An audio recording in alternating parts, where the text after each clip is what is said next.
Hello. How's it going?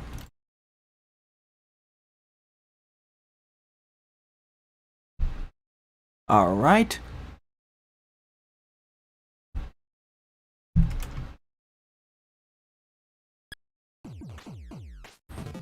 Greetings, everyone.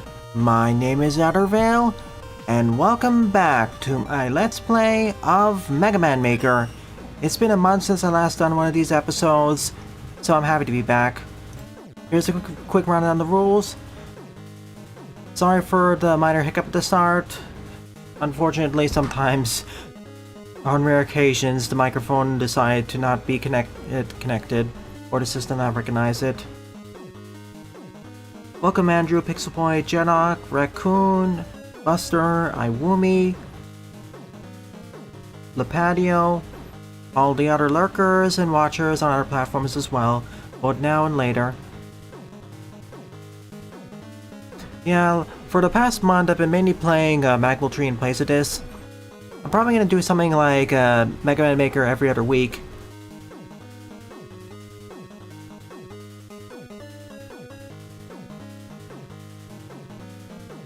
We pretty much escaped from hot garbanzos since tier 6.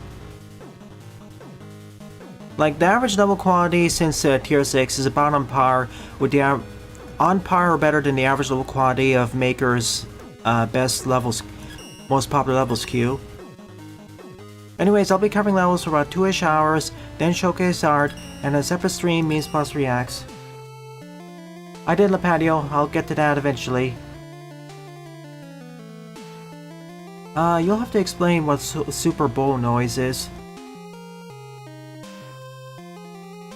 So we got quite a few levels to be covering today. First on the lineup is Revolting Madness Random Asset Challenge by Fan Tree, 44 plays and a score of 14. Pretty much everyone has a level. Pretty much all the active Maker viewers have a level or have sent a level in. Hey Jaden, welcome to stream. After this will be art, a separate stream, memes, and tonight extended reacts. If you're not really interested in Maker, don't fret. Feel free to discuss some other things related to gaming on the live chat, or even related to the channel itself.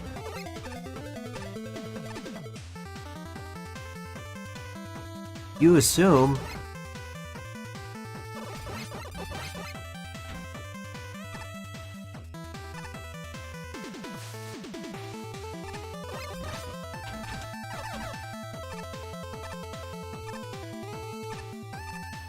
Hello, I'm Woomy, and yes, tomorrow's the day I begin my Your Turn to Die playthrough. I bought it alongside Alter Kill during one of the last Steam sales. I'm excited to see how it's gonna go.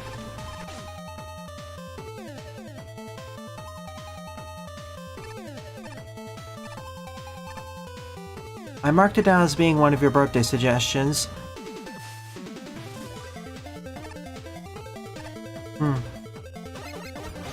I mean, by this point, there aren't any new demos that... by this point, all the other episodes I'm going to be editing are from the live ones, so feel free to go over the SNF demos right now.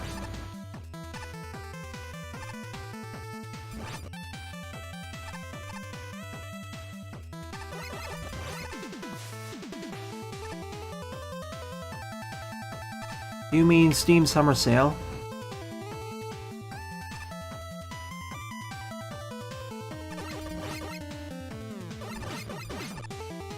Alright, focus on this current Steam X Fest, one I covered. You can do it now. The only things left to edit are the stuff that I already covered live. That was a leap. I gotta say, this does a good job introducing all the mechanics and gradually escalating them. This would probably be a tier 5 or tier 6 level at the least. I had a Steam Summer Sale. Teasing there because the distinction's important.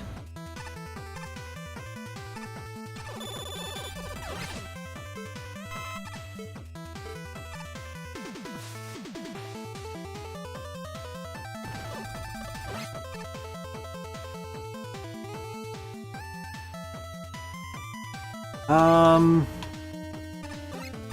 me finish this level, then I'll type up everything that I covered live.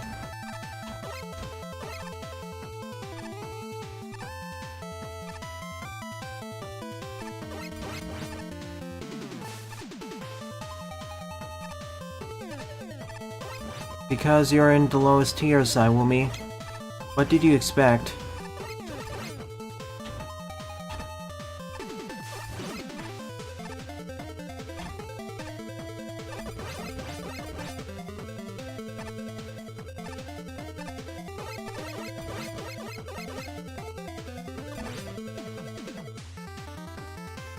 Oh.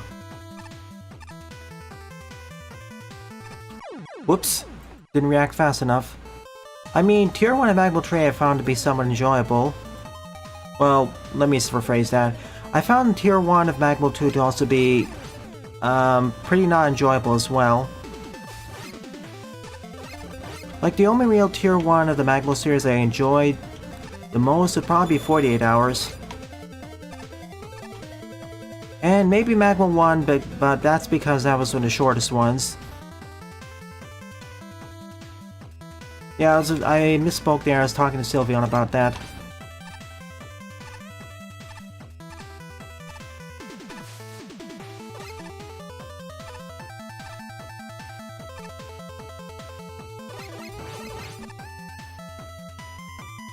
Again, it's a matter of preferences. I just find Magma Tree's Tier 1 to be as enjoyable as Magma 2's Tier 1. I will say the minimum level quality looks a bit better.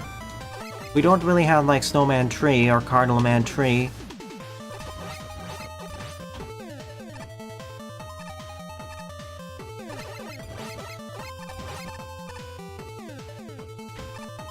Gotta be quick here.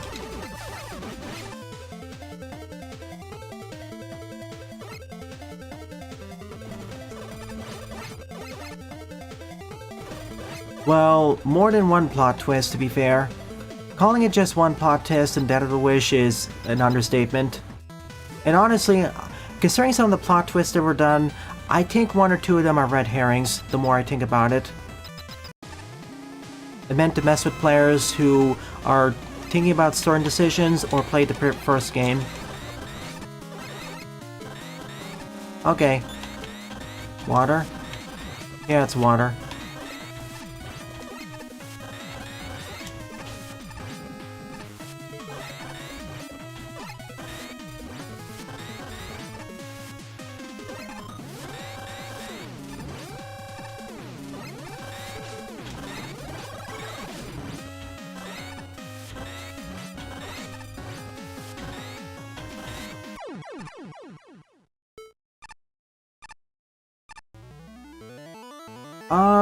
Death of a Wish is an action RPG with a very, very heavy story element. To the point where the narrative is as important, if not more important, than the hack and slash gameplay. That's why I sometimes make the comparison.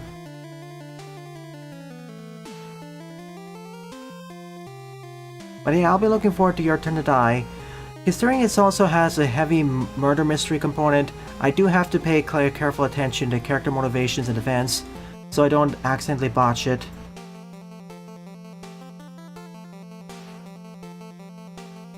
What I think will be a showcase anniversary trailer? Well, there's the Metal Swims, a few of the other enemies we've seen before, with, I think, some types of blocks. I don't know what the secret mechanic is going to be.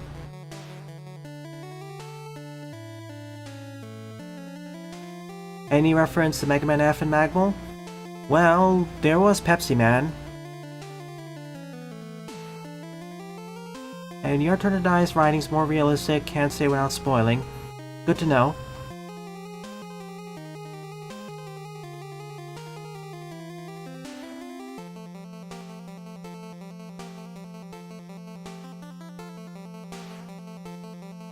I would disagree saying it's the worst tier of any Magmal game. I still think the Magmal 2's Tier 1 is worse.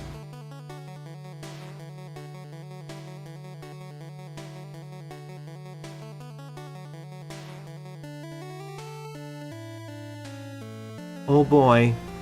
Hunter Tower? Because X6 Mew and Temple Lion Dark aren't even the longest stages in terms of screen count.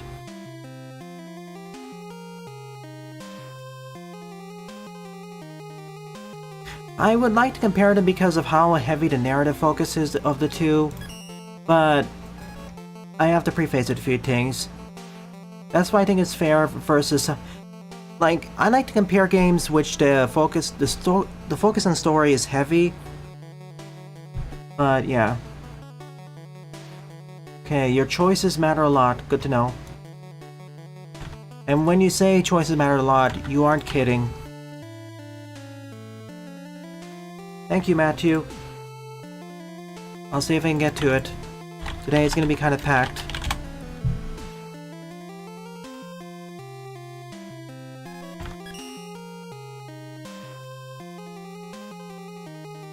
Yeah, of all the non-visual novels I've played, Devil Wish's narrative is the most prevalent, to the point where it interrupts the gameplay the most.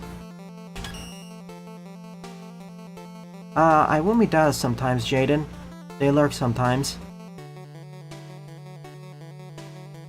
Magwell 2's Tier 1 doesn't last as long, but again, in terms of average quality, I thought it was more boring.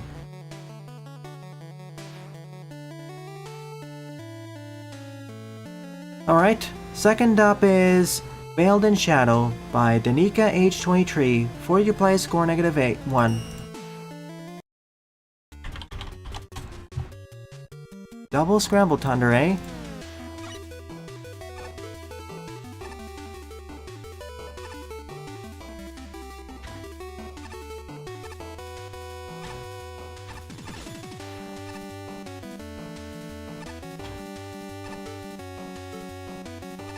I don't know if they exactly attended the Devil Wish streams, but I think they have lurked some time about that. Popped in here and out.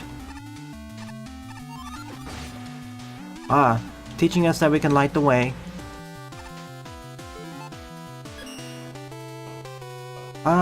Yeah, they still matter, I'd say. Just because you have predetermined choices doesn't mean that they don't matter.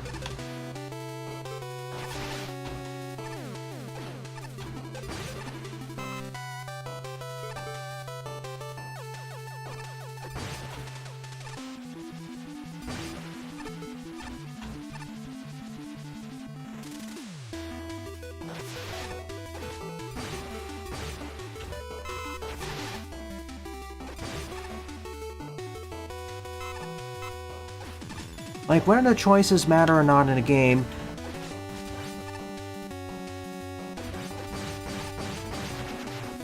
whether choices matter in games or not doesn't at least to me, doesn't exactly depend directly on the number of choices you have access to. Ooh, I see what they want me to do here.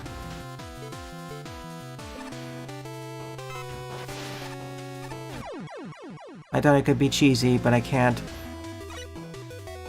What matters more to me is whether the choices you make have an effect. Ah, that's what happened.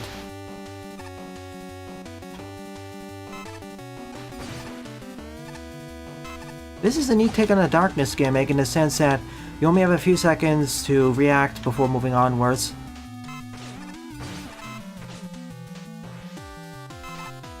You have a few seconds to take in the playfield while it's lighted up, then you have to rush forwards.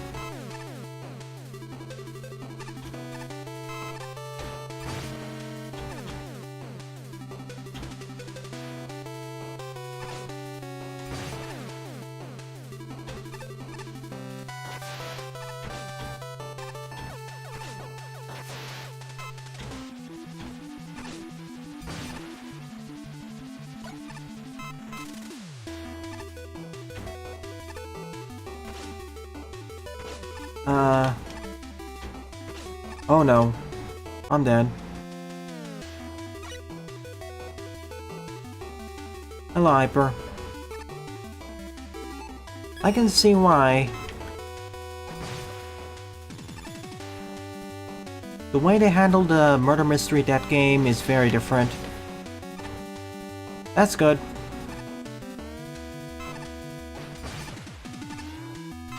I like it when different medias handle similar topics but go in very different directions.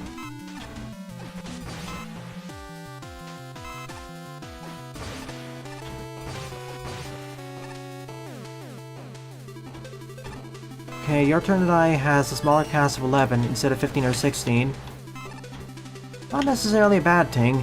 That means each character can have more time to develop, or more time to spotlight.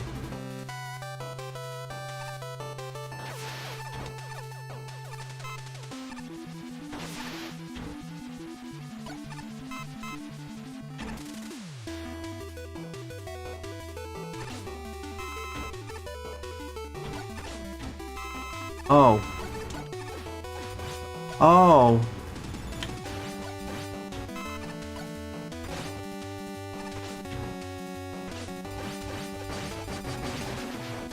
That's what was happening.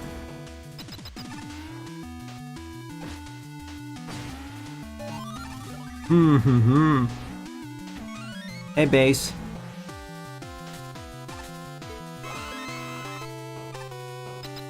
I thought so. Hey, Wily.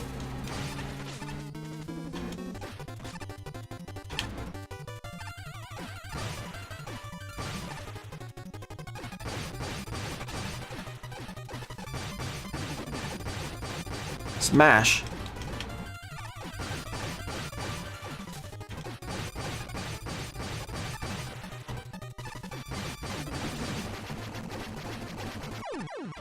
GG. Another pretty solid and more unique stage. Usually for darkness stages, you have to take it slowly or watch a spotlight, but here it's like a stop and go situation.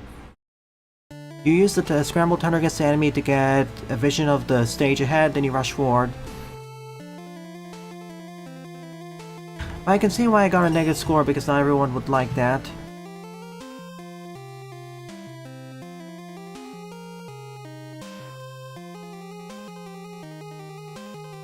Baldur's Gate, I've heard. Baldur's Gate, especially 3, handles that the best, I've heard.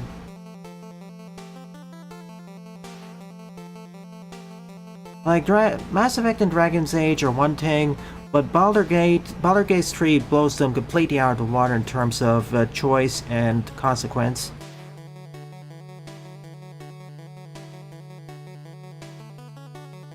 Sure.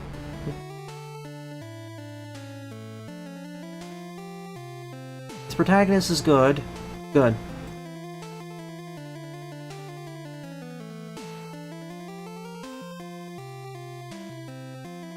Baldur's Gate 3, it's because it's in the CRPG category and it pulls from a rich history.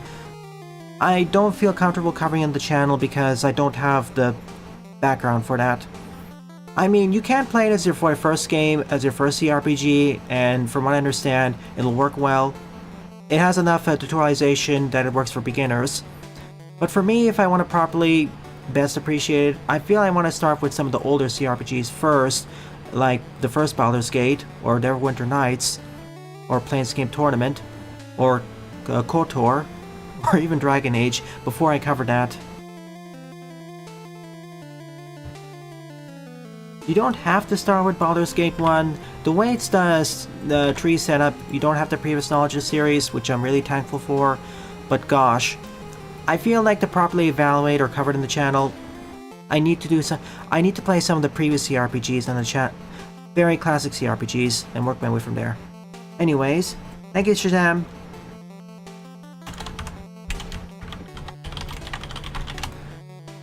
Alright, 2 down.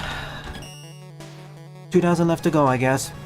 Number 3 up is Dark Woods by Nuclear Stomp, 70 play score of 4. With the last stage, neat take on a usually tired mechanic that many find annoying.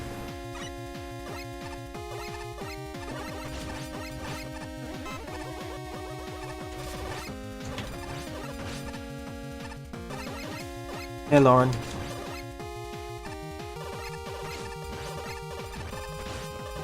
Probably not.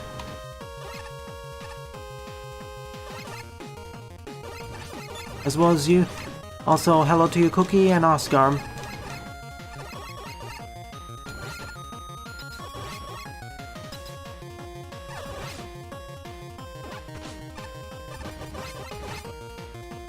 One of the reasons I am also a bit hesitant to cover those CRPGs on the channel is that, well, most of the audience is not going to be interested in them. It's kind of a niche nowadays outside the biggest entries. And two, each of them will take at least 40 plus hours to beat, if not even more.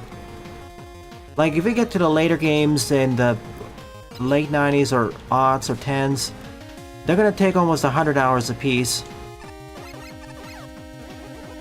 It's the same reason why I'm hesitant to cover Trails on the channel.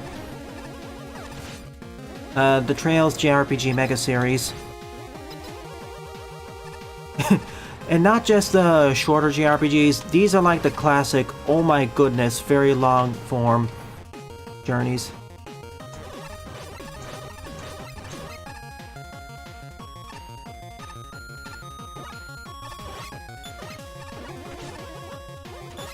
Yeah, usually when people talk about stories in games, the main focus is usually on.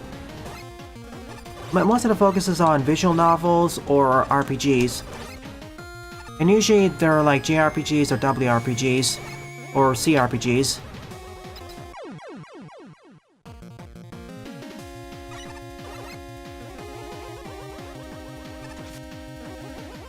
We will get to Partners in Time. Well, we will get to the rest of the Mario and Luigi series.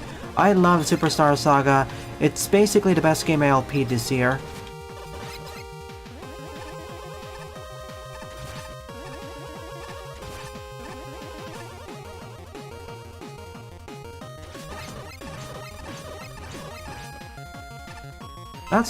Not saying a long experience is a bad thing, it's just that with the sheer number of games I want to cover in the channel, and the number of people who prefer me focus on platformers or the like, yeah.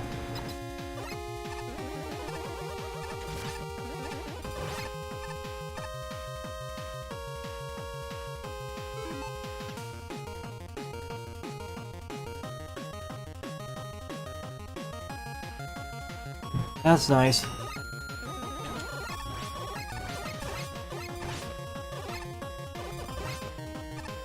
I mean, having a strong protagonist is a good thing. When you say strong, you mean engaging, I suppose. And connections with the hero, that isn't a mandatory thing, but usually if you connect the finale, the ending part of the game, the ending part of the journey with the beginning, it makes... oh, I get crushed for them. It makes for a stronger narrative. And Brotherhood, perhaps.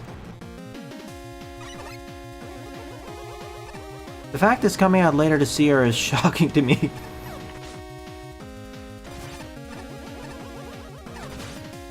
Well written. I mean, if you want to take it to that level, all platformers are the same. At a certain level. But that's needlessly reductive.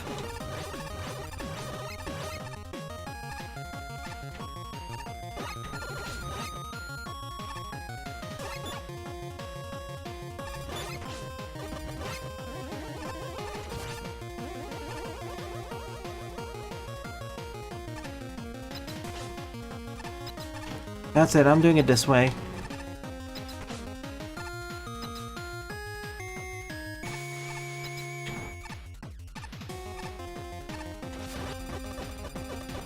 This was actually the hardest part of the stage. Well, I need ya.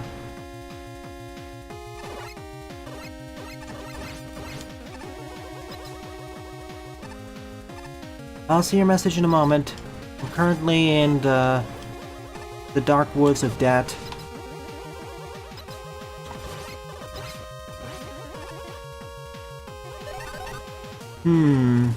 No, okay, let's see what's down here. Debt.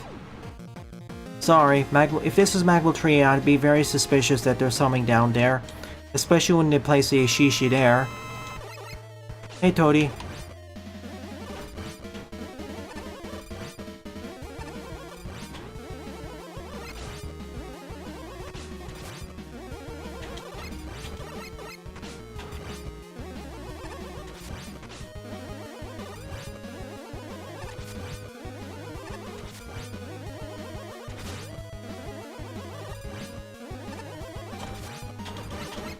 Ah, come on.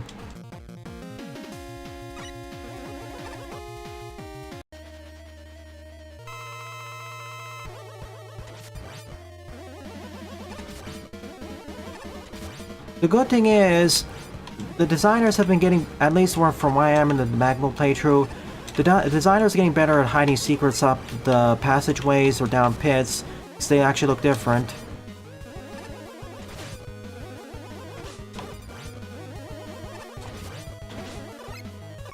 Alright, let's get out of here. The main difficulty is the main difficulty in the stage is the tight ceilings more than anything else. Let's see. Replacing Dark Tomorrow with 4 level packs. X Ultra, X repeats old Mega Man games, a complete game in the Maker, and traditional style Mega Man. Yeah, I'm glad they brought back Mario and Luigi. WRPG stands for Western RPG, just like how JRPG stands for Japanese RPG. I understand the orange, but it's expanded to a certain set of teams, design decisions, etc.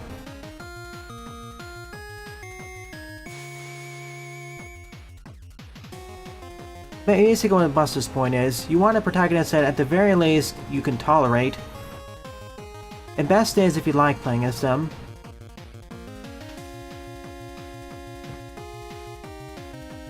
That isn't even really accurate, Sylv. There are plenty of games where you don't really play as a normal guy with a special talent that makes them different, exactly.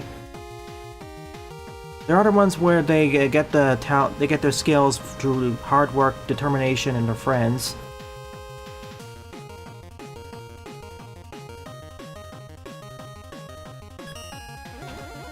If it's a game about an NPC who is not a protagonist, then they're a protagonist.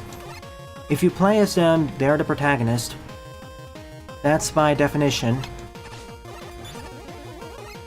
You're talking about a game where you don't play as the hero. But what is a hero anyways? Aren't we all the hero or villain of our own stories?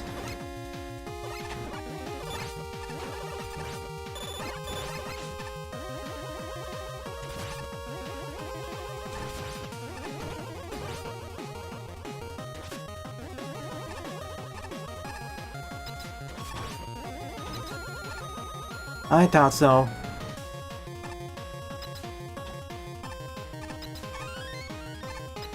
Okay, this is actually a clever setup.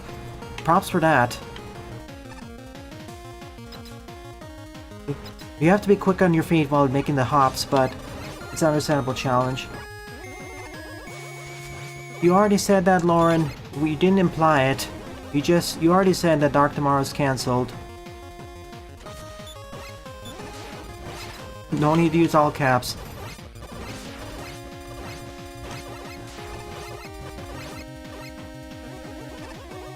Oh darn, I have to be faster.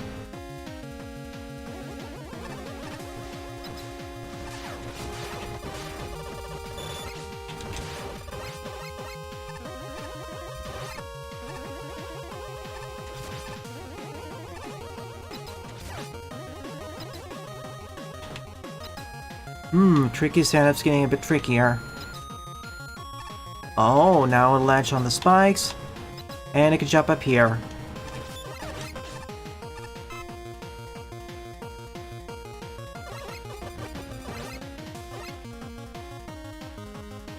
Oh, come on, Lauren. Let's not call people NPCs. Seriously?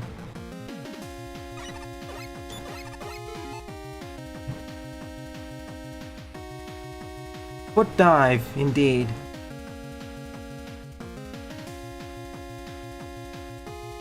Thank you, Jaden.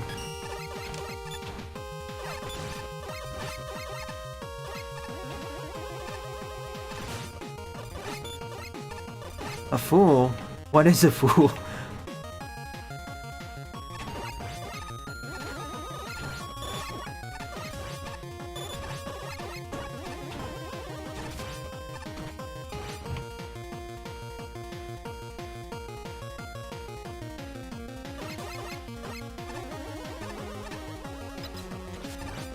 Please let's not introduce real-world politics into this.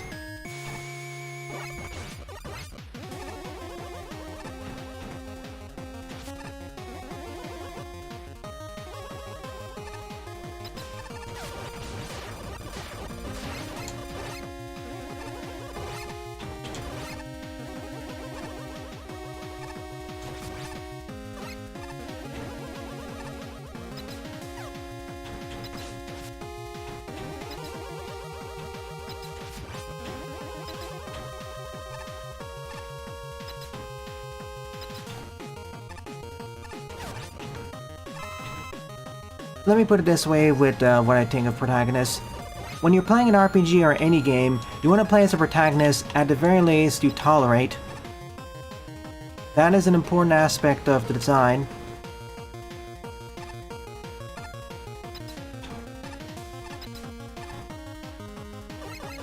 It doesn't have to be a hero, it can be a villain, or anyone in between really, but it has to be someone you can tolerate playing as. You don't even need to necessarily like them, depending on how it goes. But considering you'll be following their perspective, typically for many of the journey, yeah. There are exceptions to this rule, like for example you're playing as multiple protagonists, or you switch perspectives. But in general, if you're going to follow one protagonist or a set of protagonists, you at the very least want to tolerate them, and in best case, enjoy them.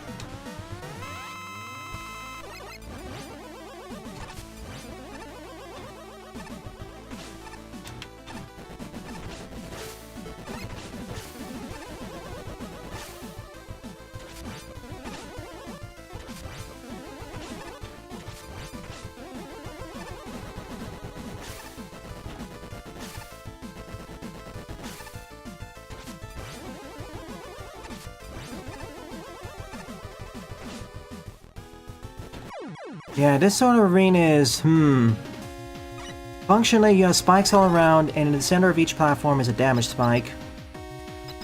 So... yeah.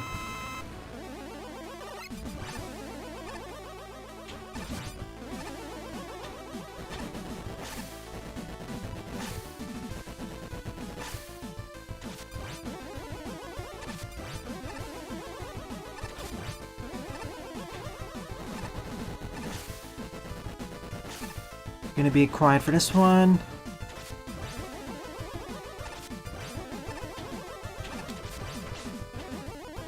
Stand on this side.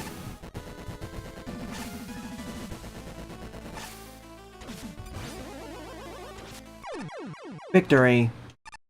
Just need to play it safe around the damage spike and you win.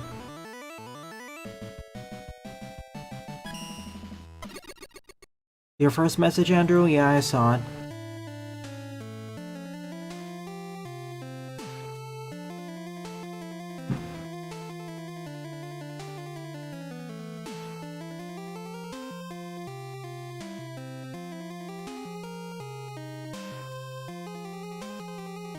Well, this entire stage was not built for typical skilled players due to some of the jumps. But the way it was actually developed, I like. It's one of the more difficult stages, on average, than we play on these streams. But the way the elements are used, I say, is pretty decent. But you have to be careful because the punishment for failure in many of these situations, especially in the second half, is death.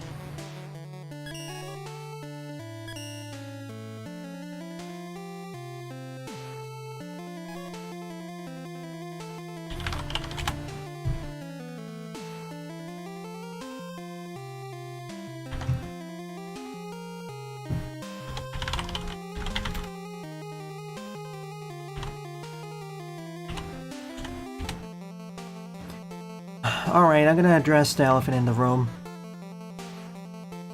I've been noticing in the past several streams that you, Sylveon, have been getting...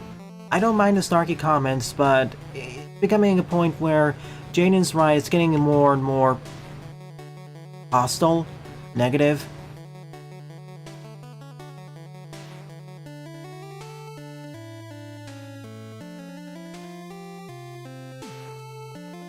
It's getting to the point where it's getting on several people's nerves.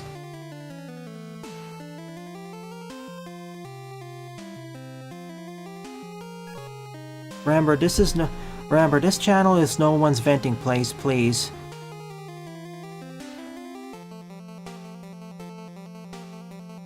There are other servers that are better dealt with this. See, one of the focuses of this channel I felt was to be more positive about games, because there's already enough caustic critics out there. There are plenty of things to criticize about gaming and life in general. That's fine, but this channel I wanted to focus a little bit more on the positives when I can. Sometimes a bit over-generously, as I've been made well aware.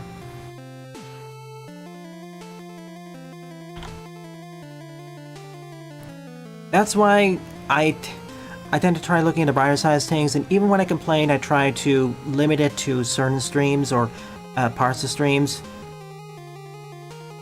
Take, for example, Magmal Tree.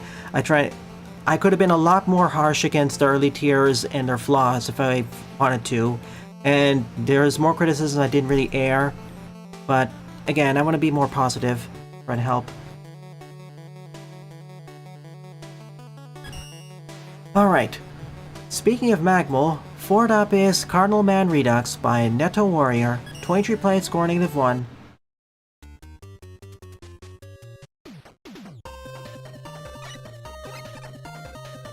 Yeah, no sliding, of course.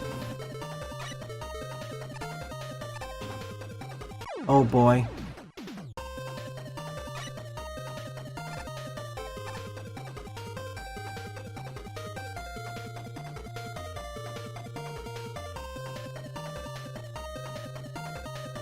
Lauren, where did I ever say that this is a family-friendly stream? This is PG-13, this is a T-rated stream most of the time. If I were to limit this to being family-friendly, that would heavily limit the games I cover in the channel. Like, I wouldn't be able to cover Danganronpa or Dead of a Wish if it was family-friendly, the channel that...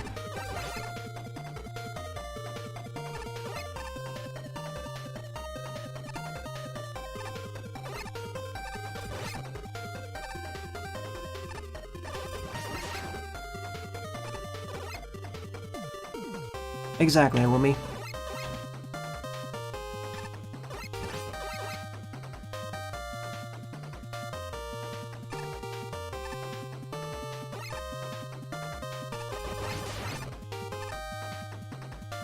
Or, I mean, the biggest examples when the streams weren't exactly T-rated were the Saints Row playthrough, and when I covered Laika, the Let's Try. Oops. I know this is supposed to be a riff on Cardinal Man, but could we have at least had a checkpoint down there? I understand all the strife you're going through, Sylveon, and I don't blame you for feeling frustrated and angry and vitriolic. But please don't take out other people here. Snarky is fine. Sometimes being really negative is funny, but when it's a pattern throughout multiple streams, it becomes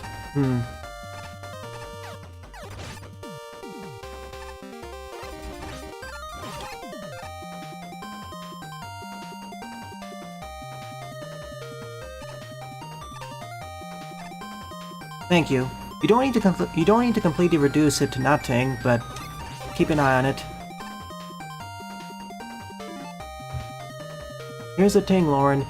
You didn't ping Jedok when you were talking to them, or when you initiated the conversation, so I wasn't sure if you're talking with them or me. And if you don't put an indicator of who you're talking with in chat, I'm going to assume you're talking to somebody with me.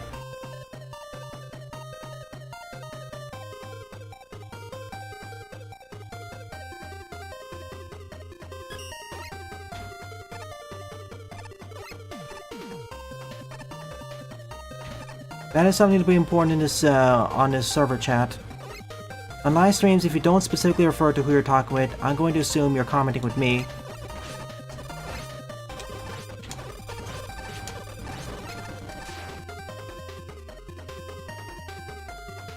Oh, Laika's gonna be one of those games where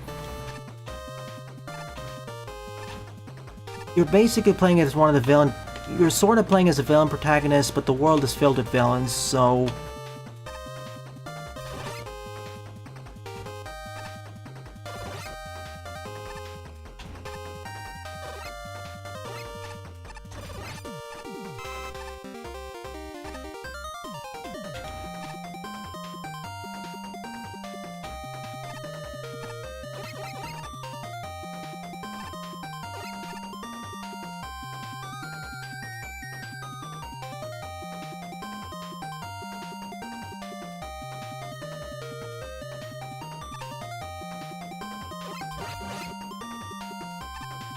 Oh, yikes.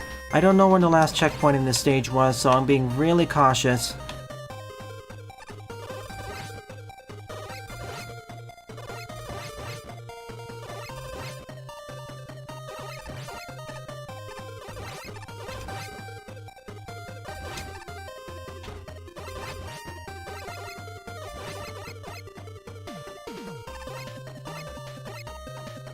Okay, we got it.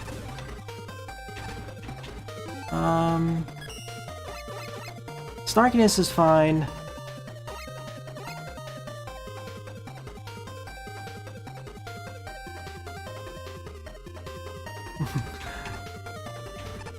And you have complimented stages before, like in the last three levels of Tier 6.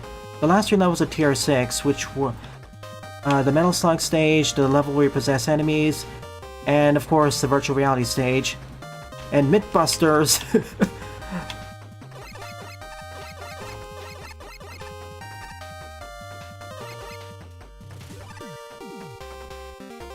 Sometimes I feel I have problems with boundaries as well.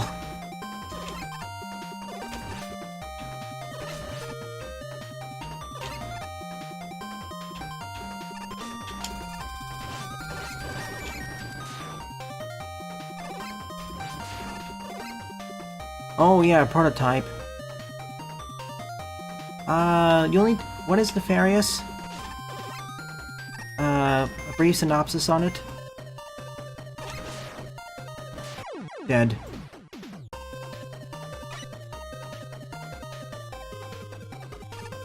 Remember, poor communication hurts.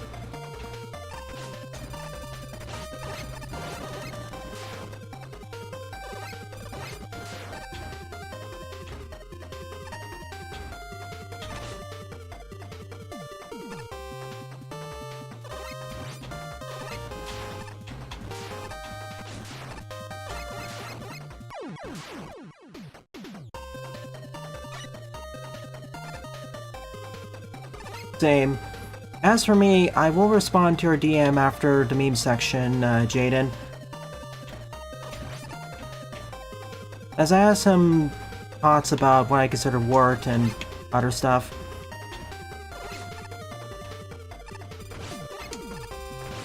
Also, I'd like to say,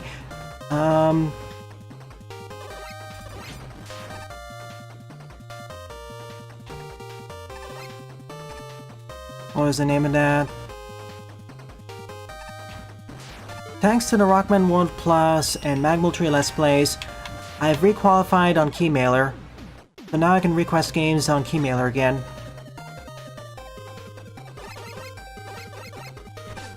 Oof. Yikes. This is getting difficult because of the last section, and I do have this, so maybe I should use it more.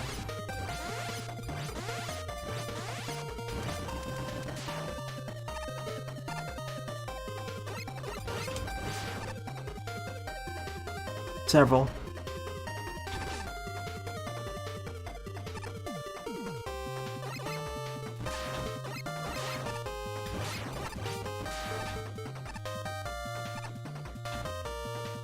Really?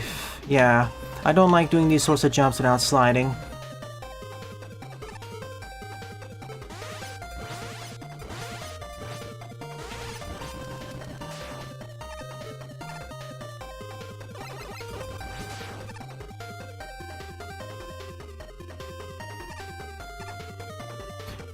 This is the hardest challenge of the stage, if only because I can't slide jump properly.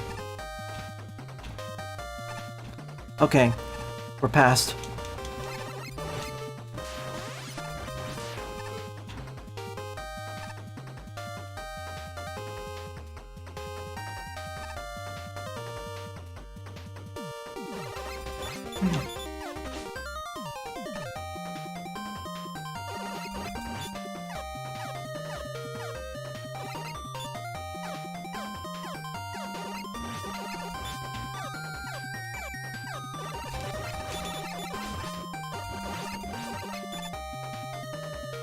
I did. Nefarious is a game where you kidnap princesses, fight heroes, and game plays one of the princesses, or you fight the villain's sidekick. Okay. I know bits and pieces of JoJo, but I need to watch one of the anime series fully. Really? What?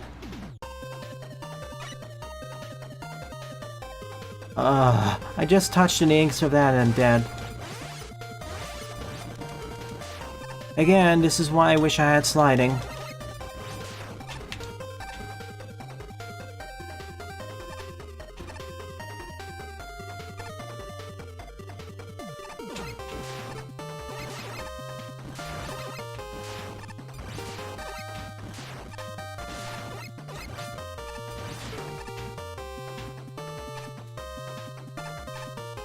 Oh, you're in Stone Ocean then?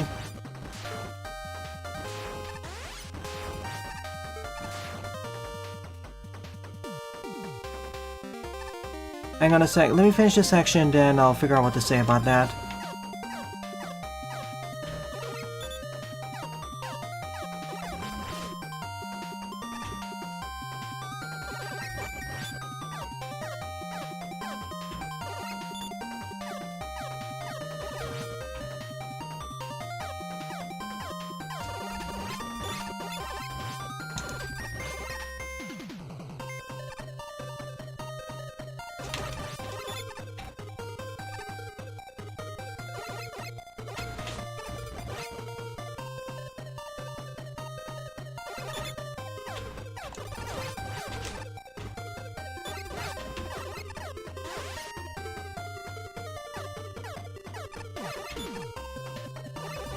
Okay, that may true.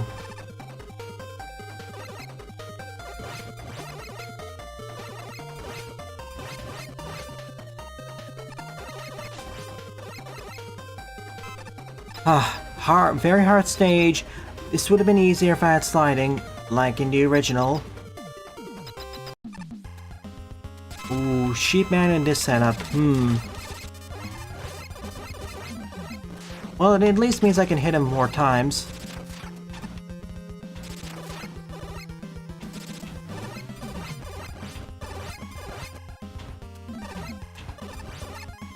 Up.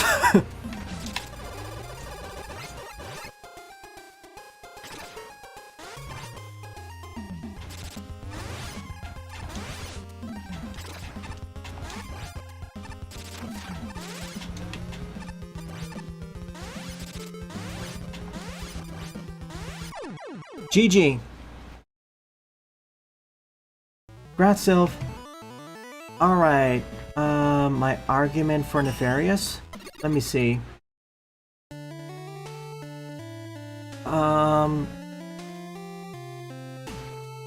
In this game you play as...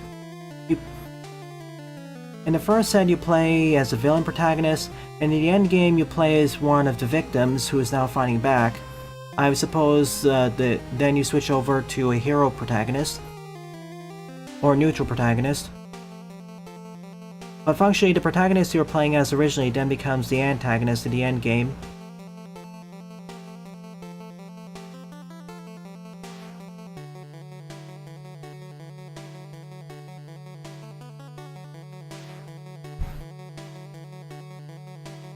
FML?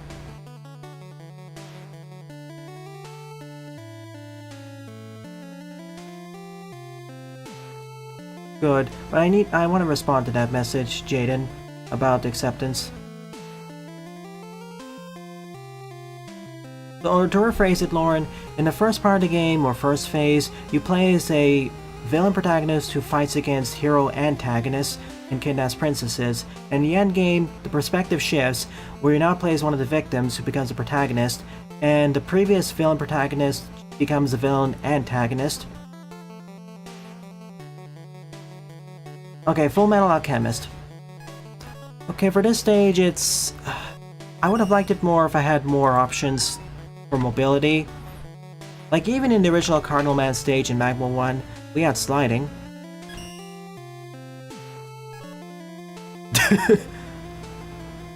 I already covered this.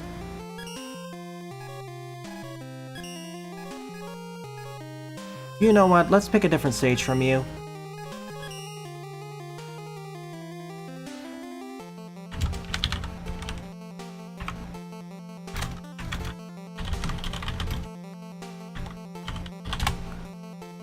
Oh, Michael Wave. They're the creator of Mega Man Permafrost. Fifth up is NRS3 Switchboard Shuttle by Michael Wave, 61 play, score of 10.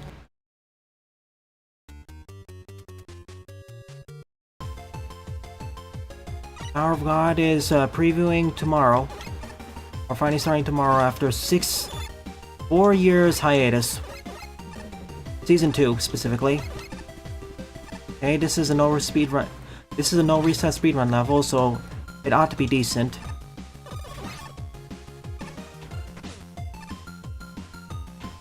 Gimmick.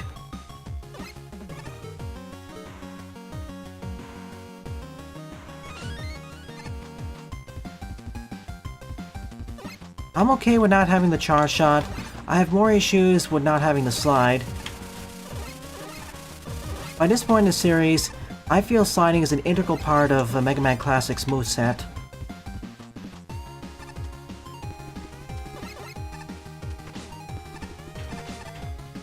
It enhances his mobility and dodging potential a lot.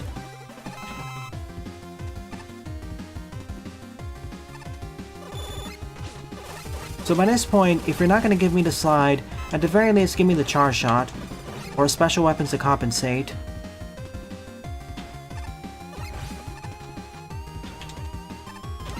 Or give me a different move to substitute.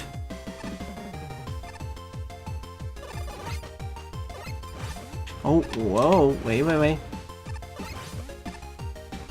Ow. Slid in the wrong time. If you're remaking the first two games, that's a little bit of a different story because, especially as we saw with Powered Up, they built it in consideration with not having slide. Even then with Powered Up, there's an unlockable character who gives slide.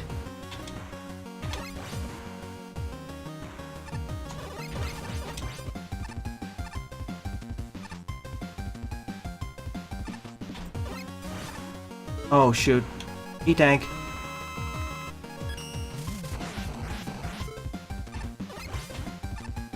Even then, I'm with Buster saying they're more fun with the slide. Don't give them the charge shot as that kind of break the game, but give the slide, please.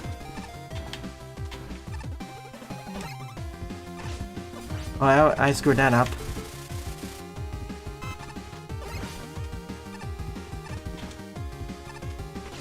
I'll take the hit.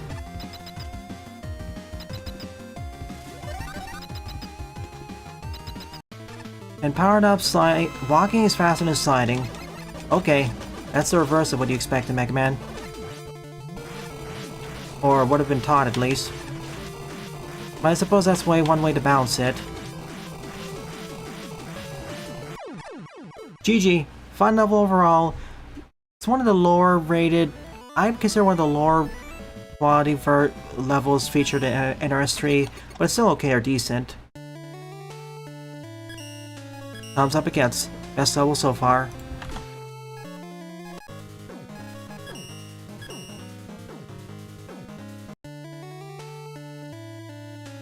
Ah yes, it's bumped up because based off of Mega Man 1 and 2 physics, but exaggerated further. Which is which makes the slide kind of unnecessary in that game.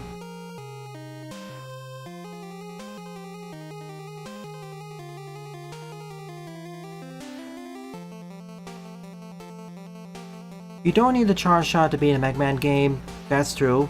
The trusty buster should work and you have special weapons too.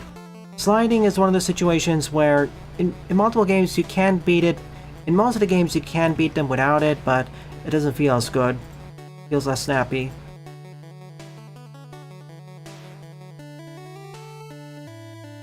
That's an in-joke in regards to Little Fireman's Adventure. Great stage. You can easily make 4 times 1 jumps in PU. Whoa. That is impressive. Alright. 6th up is A Play for Power by Wardonis. 18 plays, score 0.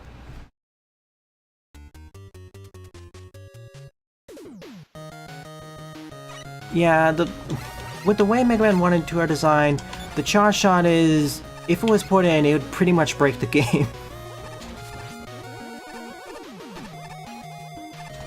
In Powered Up, you might as well just treat the charge shot as a Infinity +1 weapon, so to speak.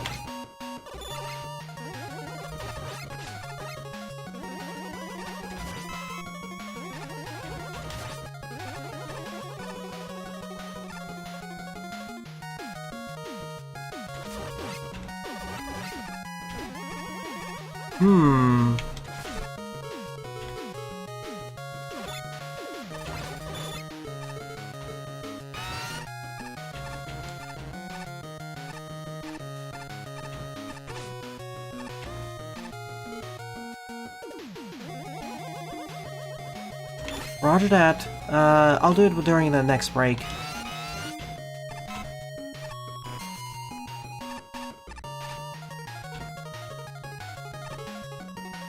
It's not that anything new would break the game, it's more in the sense that it certainly wasn't— the enemy durability was not built for that.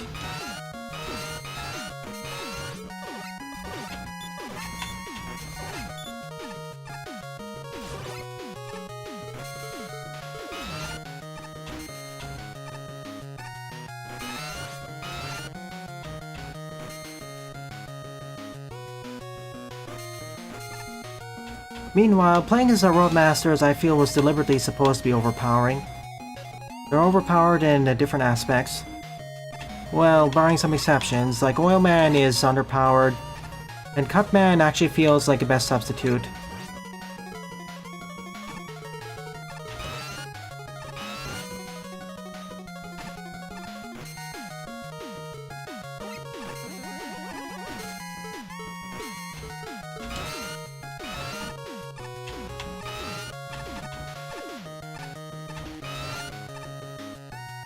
Yeah, Lekman and Fireman also have Wall Pierce, and, yeah, their weapons are better than Cutman's.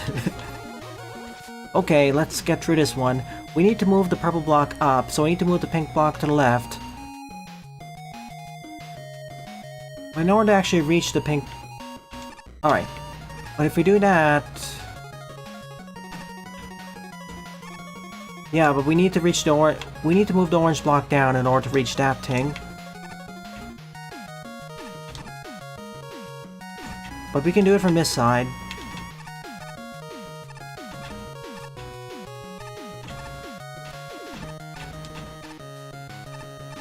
There's likely another way of doing this, I just picked this method. Right, yeah, Super Arm Rocks also wall pierce. They probably shouldn't. The only reason you want to play as Oil Man is for the challenge. I don't really see any other reason to.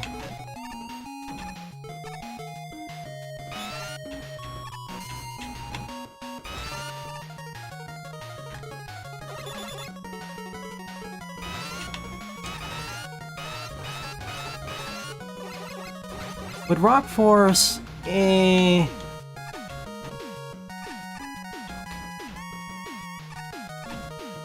complicated.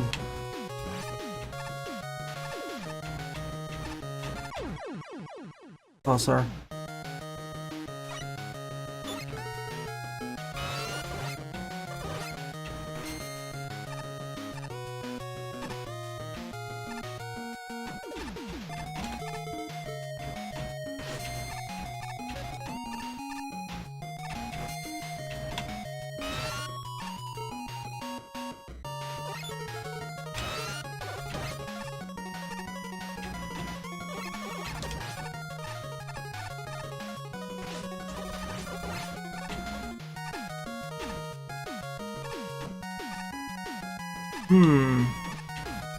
No, that's not it.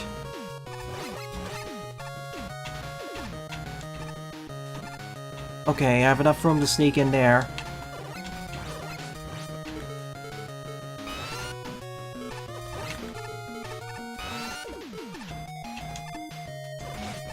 Play for power, more like a play for blocks.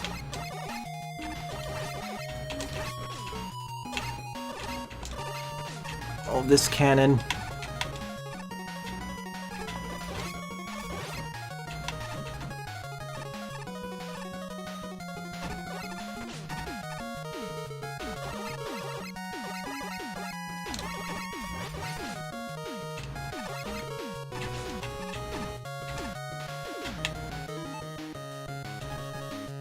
Magnet missile.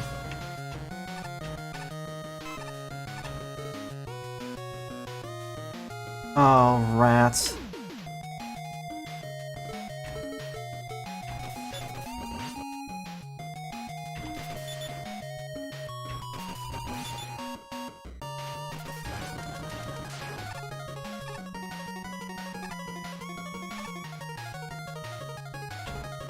Where the two routes link up with each other.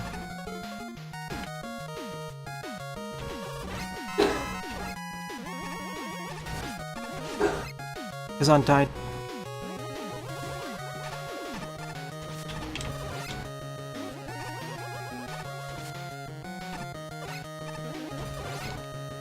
If only the oil pilot wasn't hardcore to deal 1 damage, yeah, that was... At the very least it should be 1.5, considering the... how it functions. Rock Force and Mega Pony have the ability... You can play as the boss characters there, but yeah, that's also kind of unbalanced too. Unless you've specifically modified the stage design.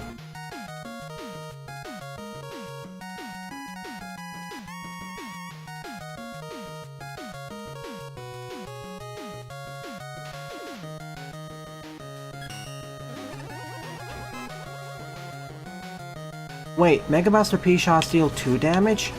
Okay, in that case, yeah, it should be 2. Squish. Don't do that.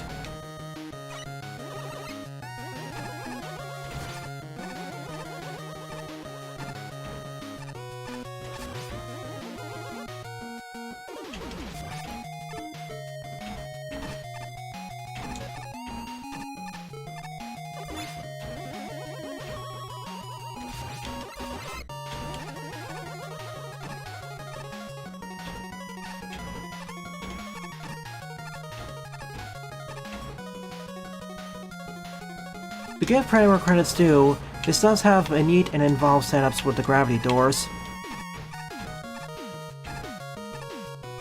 They feel like an omnipresent part of the stage instead of— whoa! Okay. I accidentally let go of the ladder, so clipped, died, and then got moved down one screen.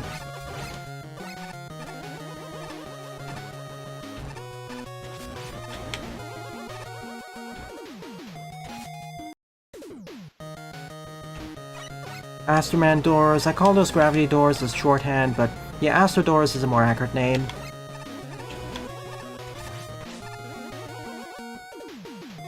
Surprise fire. And apparently this has 2 separate routes too.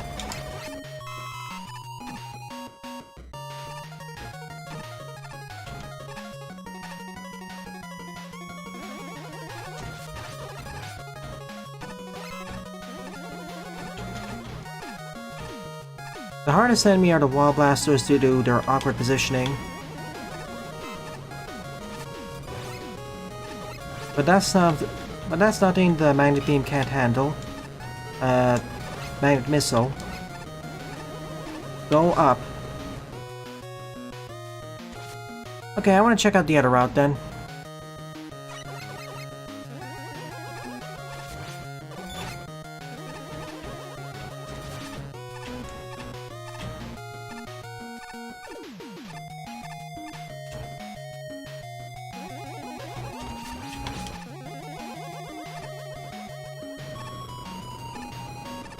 Oh gosh, I didn't think it'd follow me like this.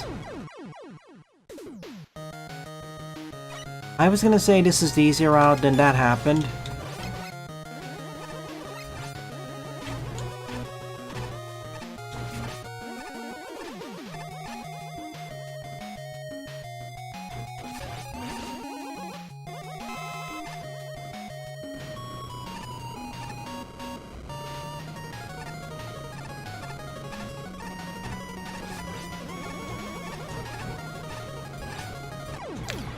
Seriously?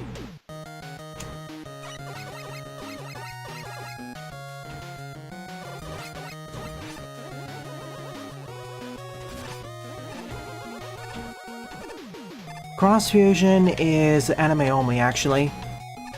When they decided to adapt the Mega Man Battle Network 3 and 4, they went for a different direction with the story, as with most as they did previously. But yeah, in Super Danny 2, it's called a Cross Fusion system.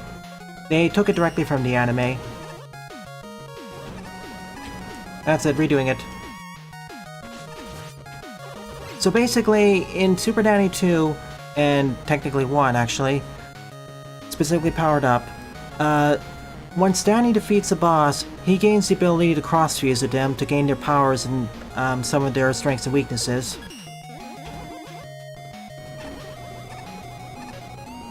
Do I have ice? Of course I don't.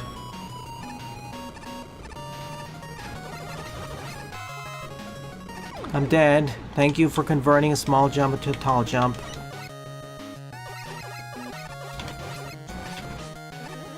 For many years, I'm still waiting for the ability to turn off the weapon pickups being delayed.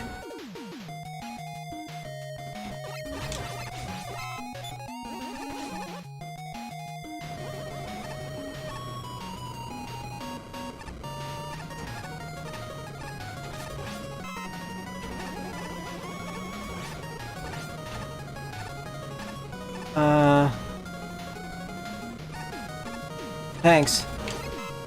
Sheesh, I was gonna say the right side felt easier than this happened. I still recommend taking the left side over this.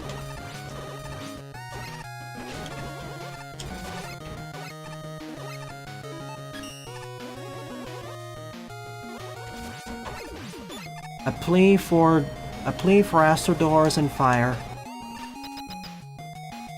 Or a play for Astro Doors and Fire.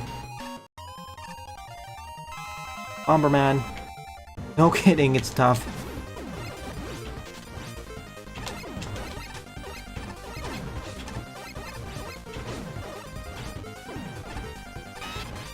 Oh, thank goodness. For a moment there, I thought this stage creator is going to be cheeky and make it something like the top spin.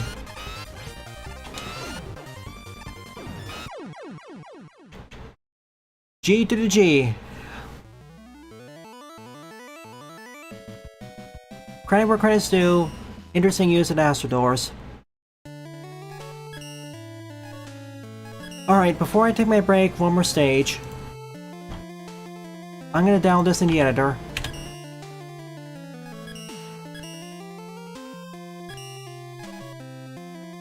I'm gonna see if I can complete it without the editor first, then I'll do editor. Alright. 7th up is Literal Hell, or whatever, Work in Progress by Buster. 37 plays, and they score -1. Very old stage. Let's see if it's actually still beatable.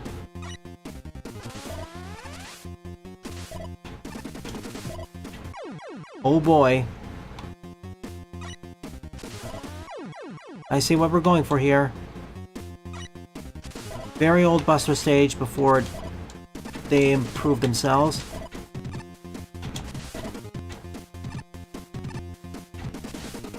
Oh my goodness. I wish I had the Magma Tree fast respawns. It would be really helpful here. So I can skip the ready.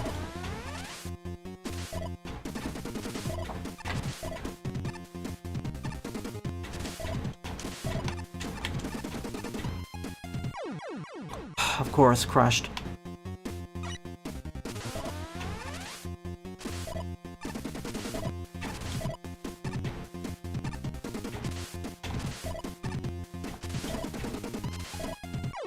I have to initiate the slide in midair from there so I can get an extra one.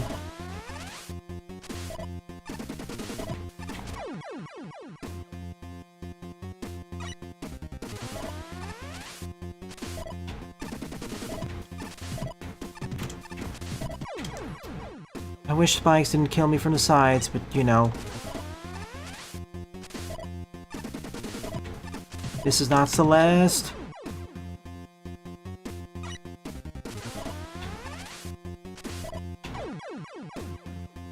Time it just right.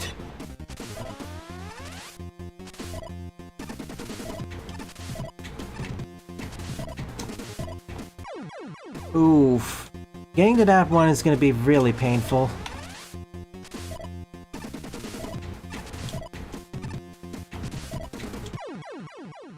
See, I need to be able to initiate the charge kick at the bottom.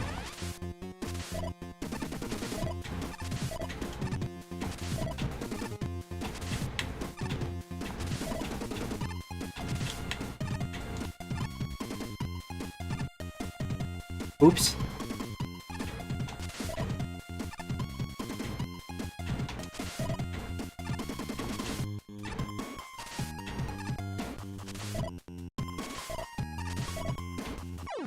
That's what I need to do.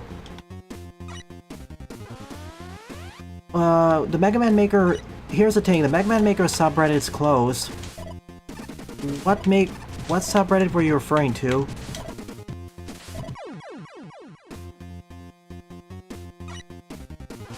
If I get past the screen, then yes, I'm gonna open up the editor.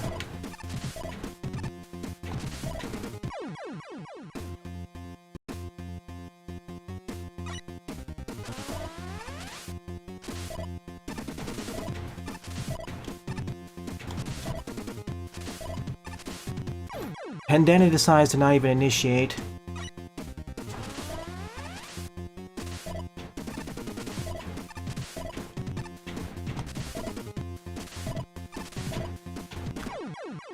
My goodness.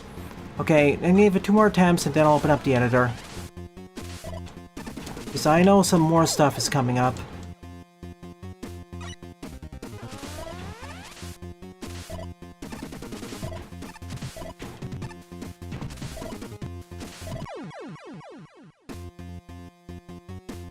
Try going under the lift platform slide. Okay, I'm going to open this up in the editor for that.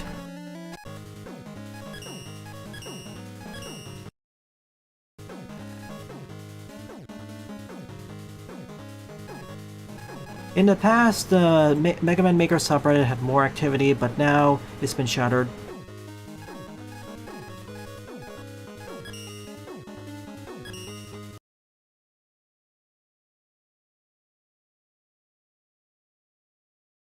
Well, they have, but that's not enough, I'm afraid. Okay, I'm gonna place Mega Man over here. Let's go.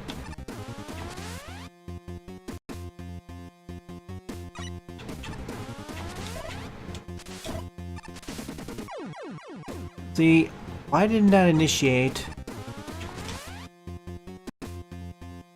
Was I too soon?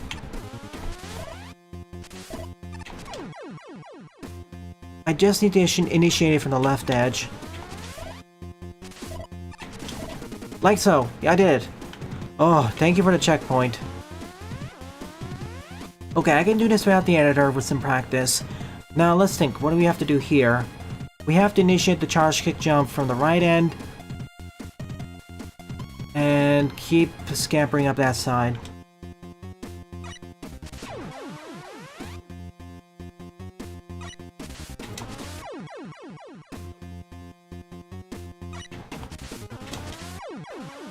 Oh my goodness. Right next to spikes too.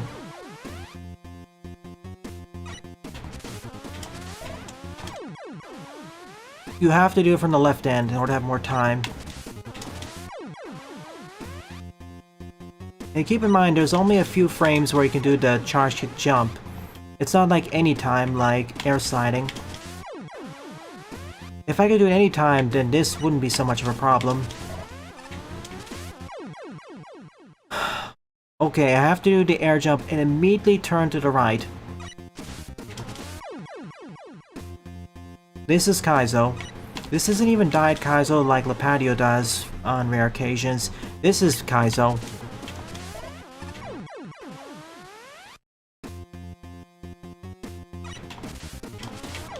This is something like for Mega Marino. Or Captain Pollution. I can't do this. Okay, let's see what's up here.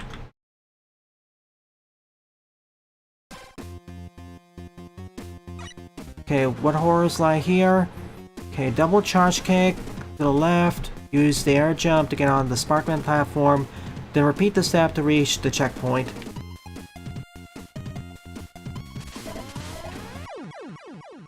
Okay, I need to charge kick jump in midair first. This is actually a lot easier than the previous room, to be honest. But mercifully so. Okay.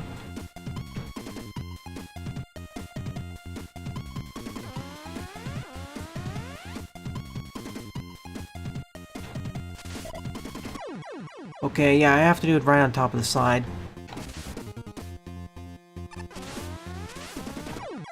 Okay, do the charge kick air jump over the spike so I can do the charge kick below.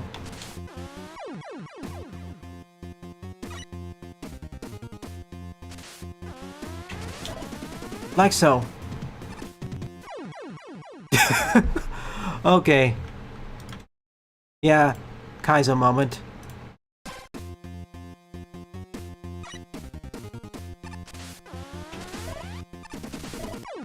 I have to repeat the same thing from before, but even tighter.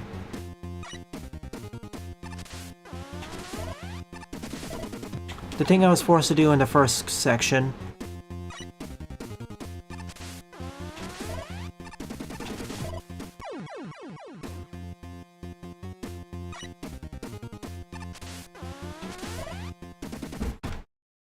Just gonna place Mega Man there.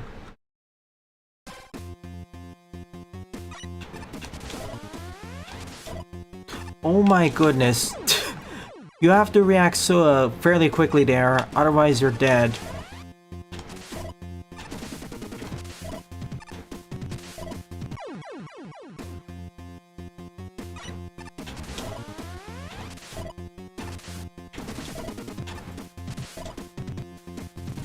Okay. Now we got to get back to that screen, which we saw earlier. Okay.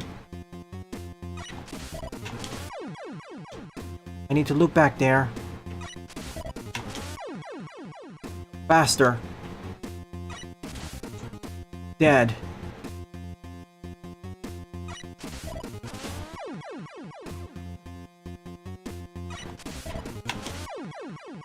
Okay, how do we get up there now?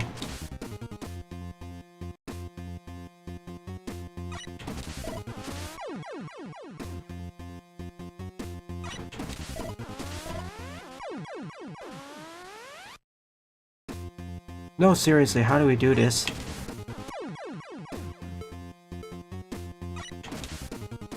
I don't know if there's actually enough time to get up to this upper ledge. Oh, or do that. I didn't think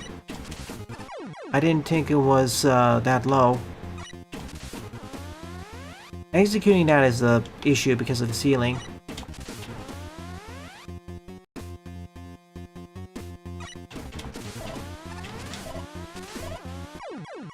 Okay, now this is possible.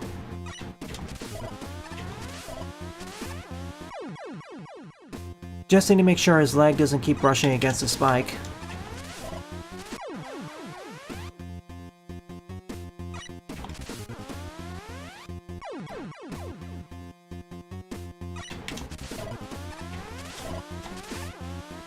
Okay. Checkpoint here.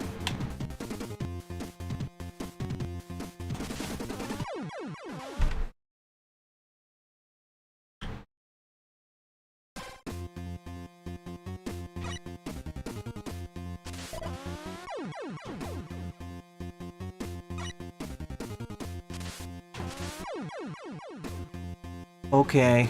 Okay. I getcha.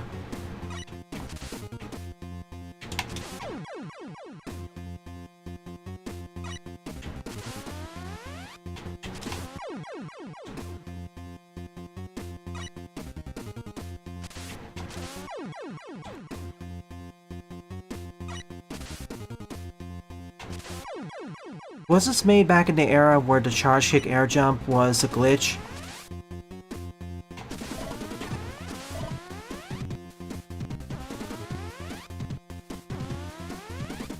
Okay, do the double... Okay, do the air slide, jump, and... yeah, repeat. This is legitimized charge kick ahead. Gotcha.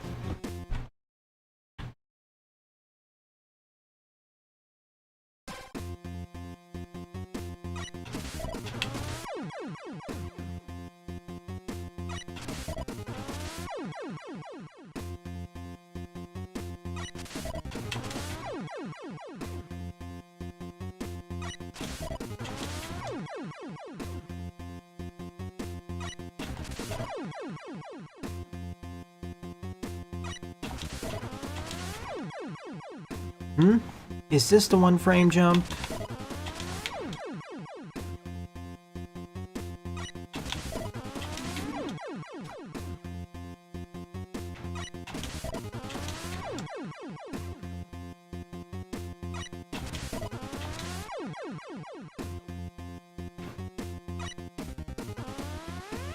Okay, let me take this out so I have more time to think this.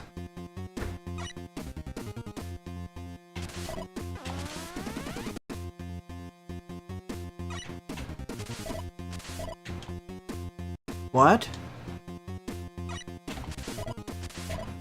You can do that?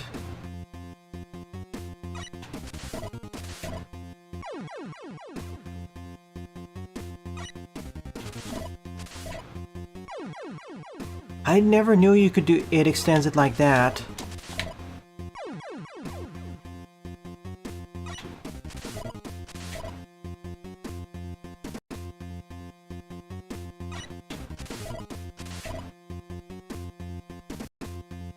I don't have any other idea of how I'm supposed to do this though, because it keeps interrupting my air jump time. Alright.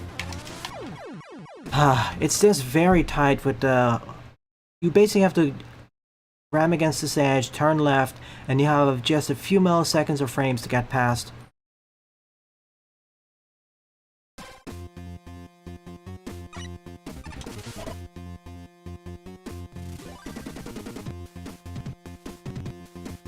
Teeth everywhere.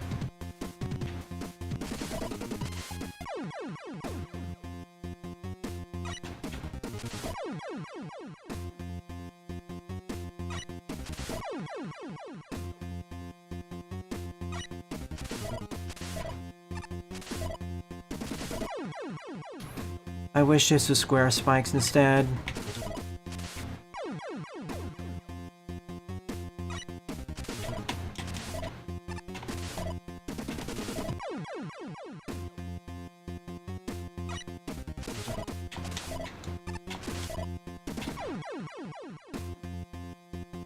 Yeah. Again, I'm not that used to Kaizo, but the fact that I'm surprisingly getting through each screen without too much modification, with only very few modifications, is not the worst. Well, this is a straight-up Kaizo stage. Might as well go on for a few more minutes. Okay, what's gonna happen here? If only I could fast forward to the ready screens. Magwell Tree spoiled me. Like, I feel like I spent 80% of the stage waiting for the ready screen.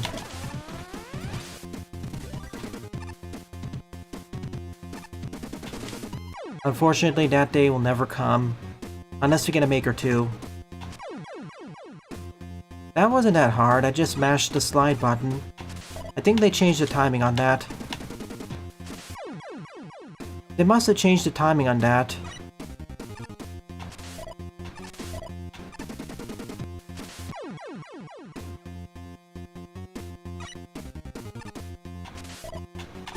How was it originally difficult? I'm just curious if in case the maker decided to change the timings, which I'm almost certain they did. Okay, do it closer.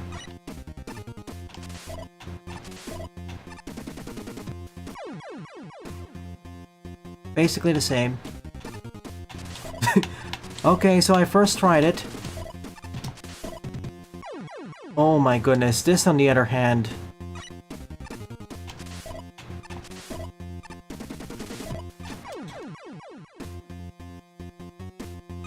have to initiate the air slide even earlier.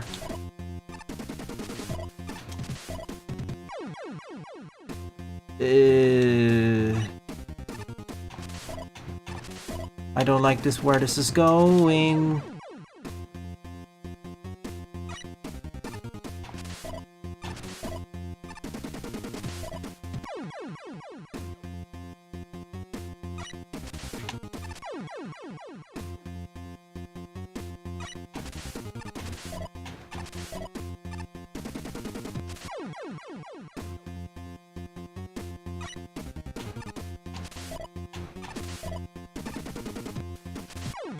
I have to slide only once. The hard part is, where is that? That's not exactly obvious. Kaizo levels are supposed to be difficult. That's by definition. They're basically they're one of the ultimate tests of the player's knowledge of the game, especially especially some of its jag or very peculiar natures.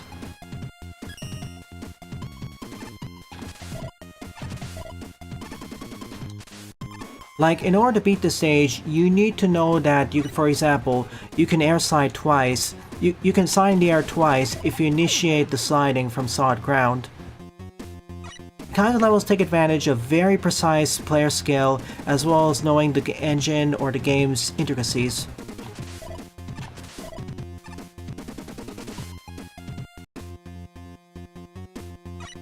But a lot of effort goes into designing a good Kaizo stage. It's not just placing a whole bunch of spikes and telling the player, okay, go through these narrow corridors. An actual good one makes use of the game's many different intricacies. When I say intricacies, I'm talking about engine quirks, very specific interactions, etc., etc.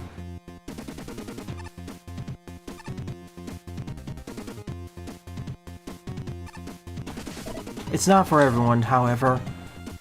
For example, me. I'm only covering this because Buster wanted me to. But they said use the editor. So yeah, I can't get past this. I'm sorry, this is the hardest this is harder than the key door challenge, I gotta say.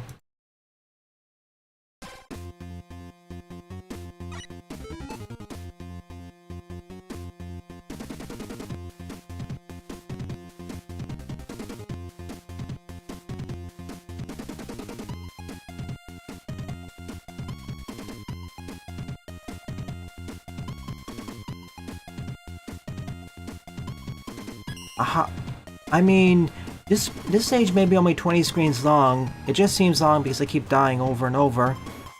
Because, get this, I'm not at the proper level scale where I can go through Kaizo levels without dying a lot. They're designed for the players who have the most knowledge, in-game and out-of-game knowledge about in this case, Mega Man Maker. Both physical,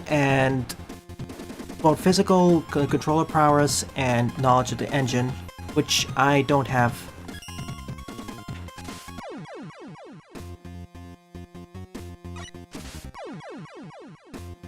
Oh boy.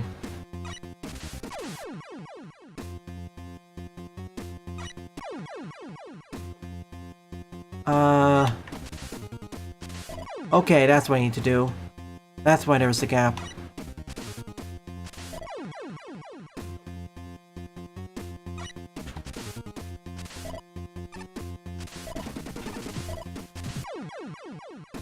See, with enough knowledge, these are doable. The fact that with these screens, it's almost immediately noticeable what you need to do. The hard part is actually executing on it. It's not really a puzzle.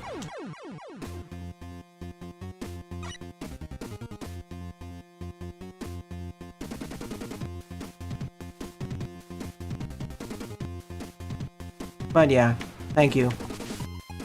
Sorry for being a bit energetic there.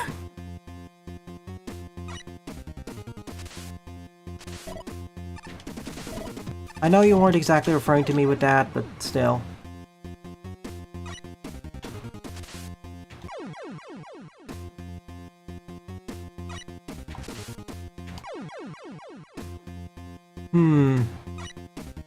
See, I shown what I need to do, it's just that I can't pull it off. I have the in-game knowledge for most of these screens, one exception being this screen. I just don't have the proper physical skill to execute it. Nah, I always feel like sometimes I'm a bit too harsh on games if I don't understand it properly. Like, don't... Okay, my last thing before to stop apologies for whatnot. The best kinds of levels offer a lot of creative design and skill going through them. It's just that they're not for me. I don't have the time or practice to do them.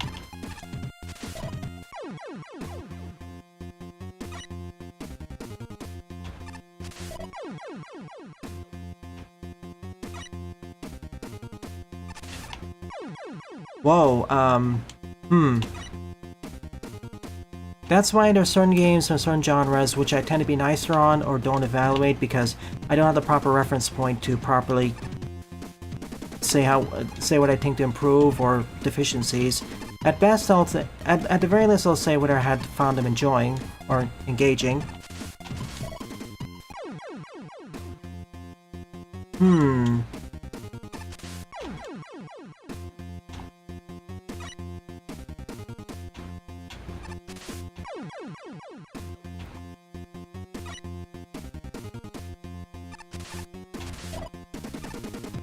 Oh my goodness. Okay, I'm not even gonna try pulling that off again.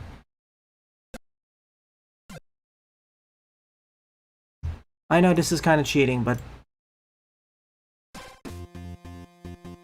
Okay.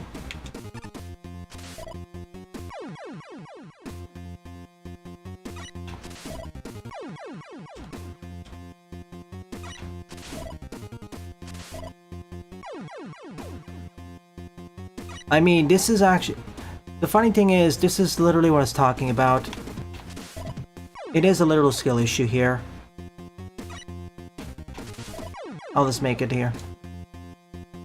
Like, I've already thrown in the towel saying that I'm not good enough. You win.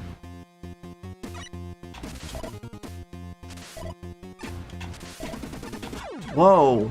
Okay. Oh my goodness. Pursuit team from Phoenix Wright. To be honest, I think this is how Phoenix Wright feels sometimes in their tougher cases.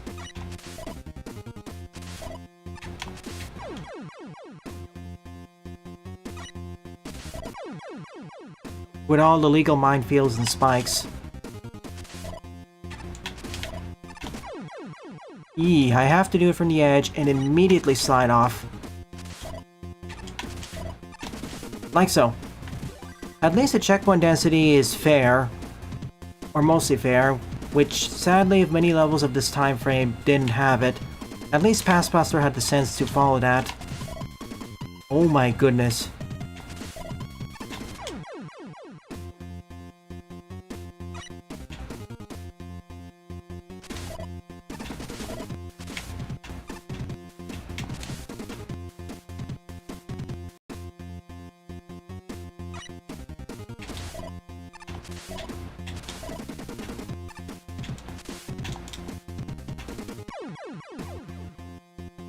I probably also block off the pit here, or just replace with spikes.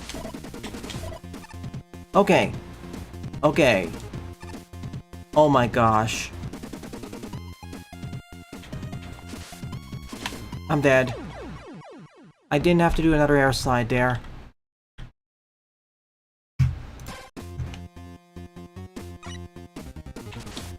This is as much as a practice of my controller skill as it is a puzzle. So slide, air jump, slide. No, don't air jump there. Slide, then slide, air jump, then go.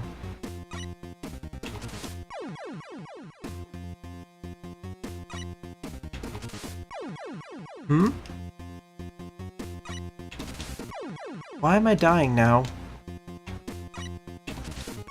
I did it before and now suddenly I can't make it.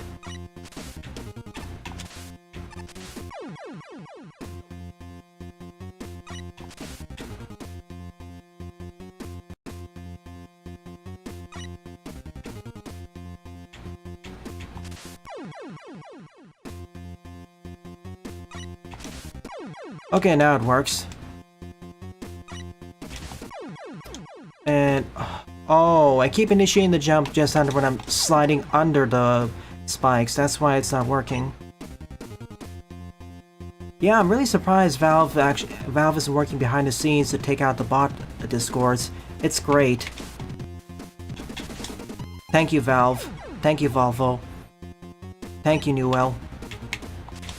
Thank you to one person working on TF2.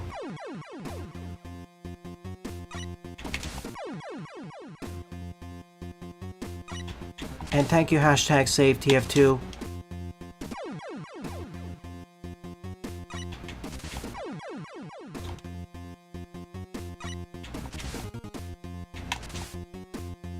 To do it even further to the left.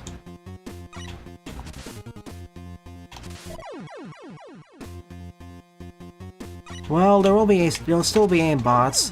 Hopefully there'll be at least 90% less of them. And hopefully they play as a different class other than Sniper. But that's a pipe dream. If there's gonna be aimbots, they're gonna gravitate towards snipers. Due to engine jank, most of the time I can't even pull off jumping over the spikes. It just... So what happens is if I try initiating the slide when I'm partially under this tunnel, I can't jump. And because of that, I fall on the spikes and die. If I hit the jump too many times, then I'm gonna break out of the air slide and then die as well. So...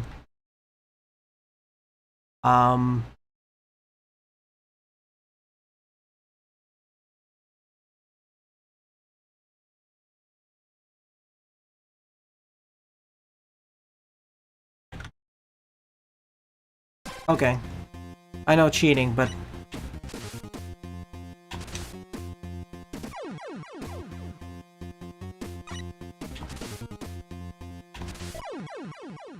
yeah, think of the Cutman blocks as stuff being... spikes being deleted.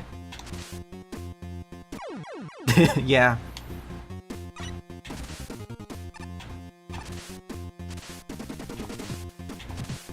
See...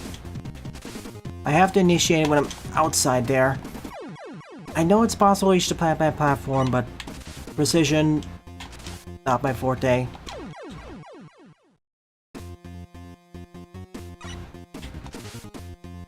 Fine, we'll do it this way. It's not like it actually makes it that much easier. Like, trying to get here is deceptively very difficult.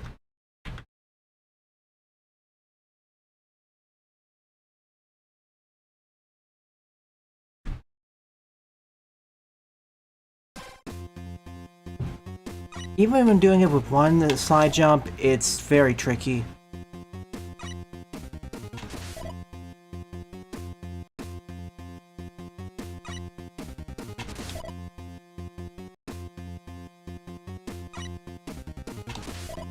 Okay, we did it. And now I'm dead. No, I'm not.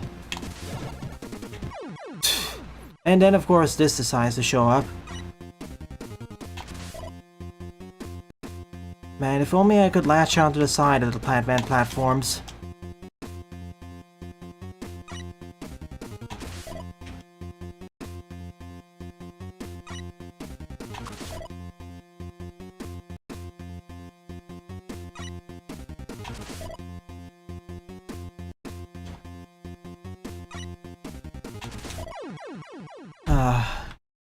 Alright, I'm just gonna place Mega Man over here.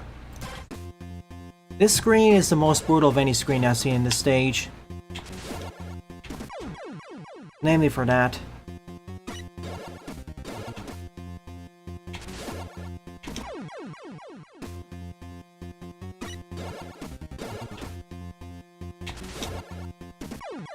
Wait, I can't air slide again?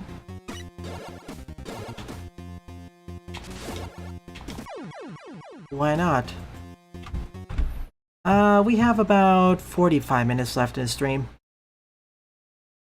You can air slide if you exit from a telly.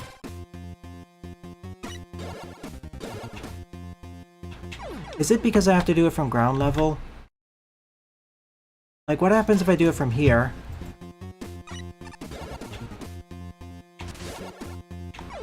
Yeah, I'm gonna mash the arrow side button and see if that works.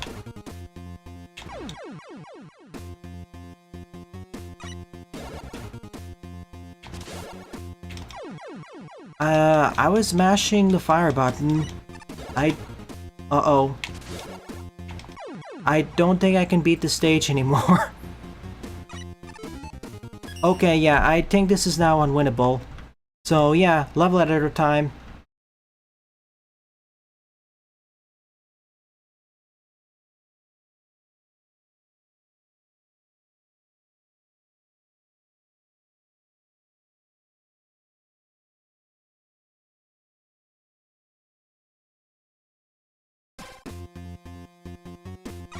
Yeah, now it's impossible for real. Alright.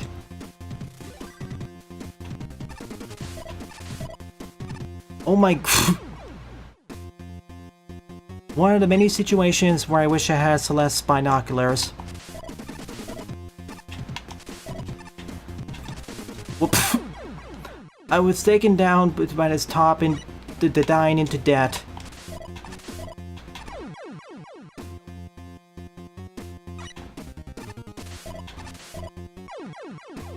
Oh gosh, this is where the jank maybe becomes a little bit more noticeable. Oh my goodness.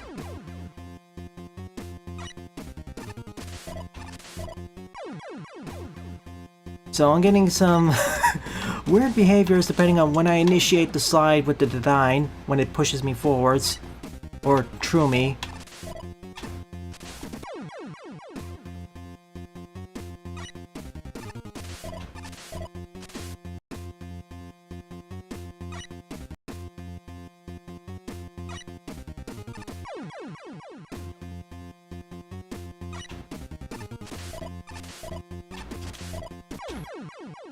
Okay, we know what's gonna happen there, so...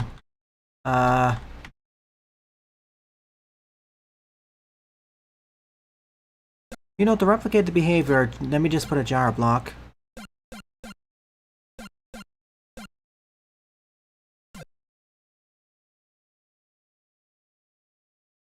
Presto.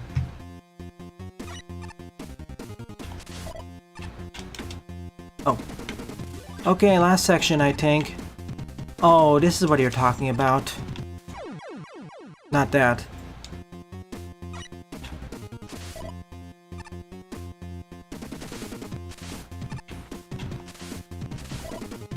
Oh my...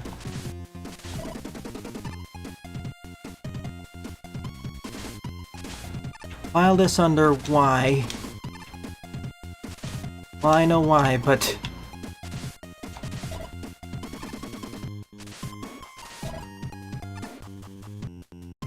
Work in progress indeed.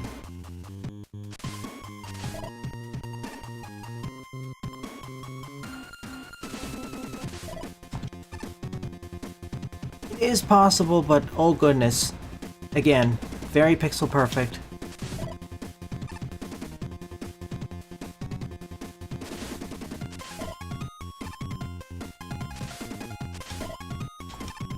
Like... Tell me how am I supposed to reach that? With a triple jump I could do that. It has semblance of... I like some of the ninja puzzles with trying to suss out things, but oh gosh. Double the number of checkpoints and have an equivalent to binoculars so I don't react as quick. I'm gonna play a few other levels, don't you worry. I'm gonna rearrange some of the levels though so I don't get some really brutal ones. I'm gonna save the patios level for next week. Sorry. I'm gonna save Zen and the patio stages for next week because they're really long.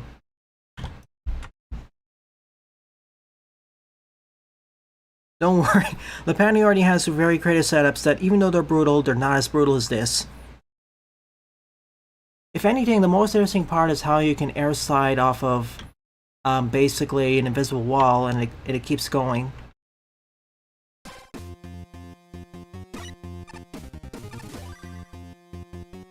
Oh, wait. I need to delete this.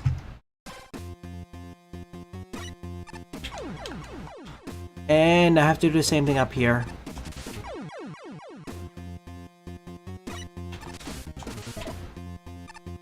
Okay.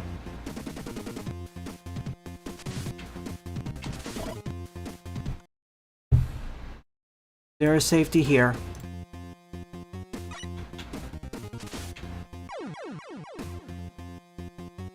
Oh no, I have to also do on the left side too. Yee. That needed a better tutorial for sure. No, Lauren. I'm gonna be doing some other stages. Plus, I already covered the level pack a week or so ago.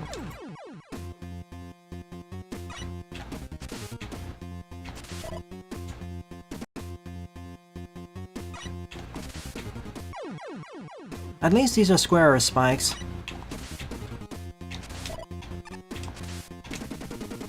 So, yeah, don't do that. Do a standing slide to initiate double.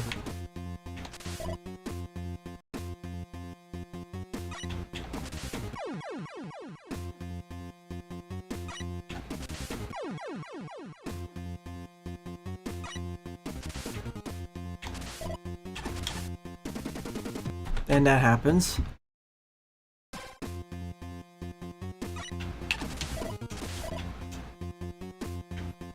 Victory! Victory with at least 30 assistants. Kaizos do introductions of similar challenges. Take, for example, this stage. Like, this introductory part was the easiest part of the stage, and it forces us that we have to use the double air slide in order to make this jump. Same with this jump here. Yes, this is not done in a controlled environment for sure, but saying that it doesn't start with a simpler challenge, that is an abject false statement. The thing with Kaizo stages is that they already assume, by definition, that you understand the player, you understand many of the intricacies of the engine and how the gimmicks work and interact. So that's why they skip the controlled environment phase. Well, most of them do at least. Anyways, I'm gonna take a short pause, and then for the last half an hour of the stream, I'm going to be covering Hyper, Jedok, Pixel Boy, Matthew, and Shazam's levels. Or Shazam's friends' levels.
And I have returned.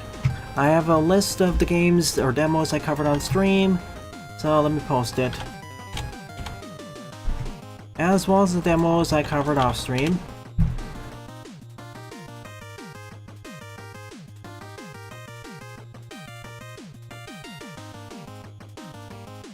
There is technically one that I'm not sure yet. I'll determine that a bit later.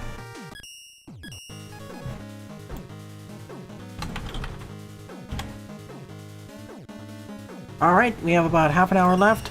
Let's do 5 more levels. I'll mention Redacted once I decide whether if I want to make it into a video format or not. I'm still deciding. Alright, A-Dub is Mandy goes to rescue Mega Marino from the Jealous Splash Woman by Hyper Mega Man with 18 plays and a score of 0. I could have gone with name removed or question mark, but... Okay. Let's go water. But yeah, if you want to go over the demos, now is your time to do it, I guess. Although, considering where we are in the stream, you may want to save it for... the next... you may want to save it for next week.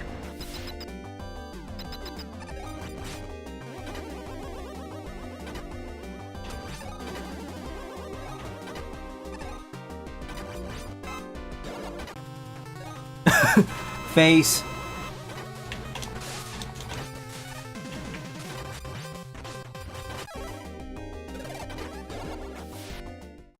Ah, different sections, I see.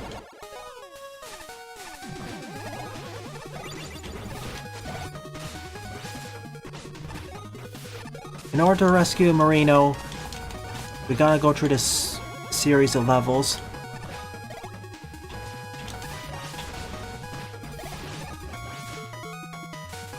Oh no, get me out. Okay, you saved me, Lava.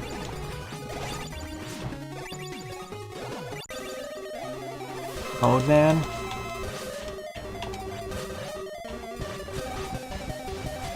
More durable and bubble.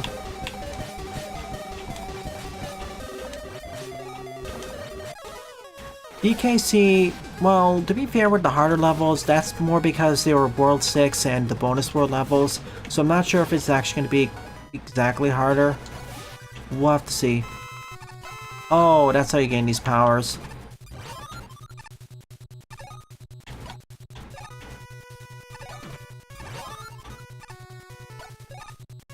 Well, I'll still be trying to... If I get a key, I'll still let's play it.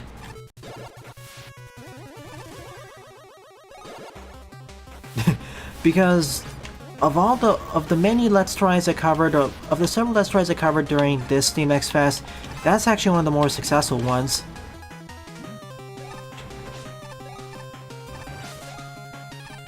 If not hard, well, I shouldn't say if not harder, because again, it's just like the side-scrolling shooters, it's not messing around even on normal.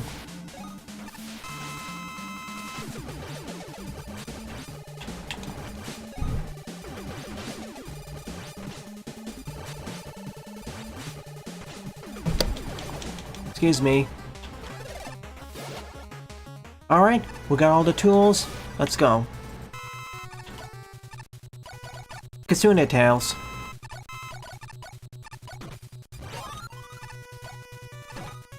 Kitsune Tales is one of the better performing Let's Tries.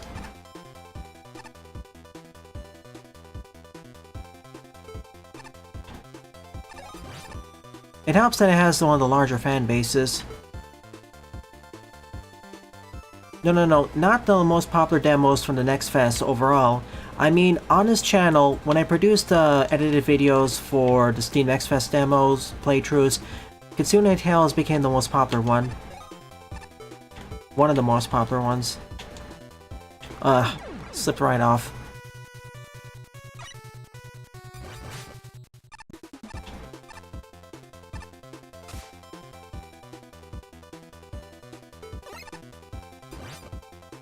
Yeah, for the Steam Next Fest overall, if we count all the demos. Metal Slug Tactics was one of the most popular ones.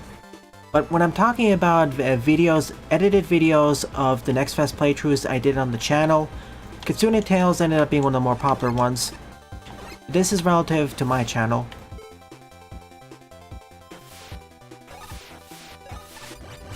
Just to clarify.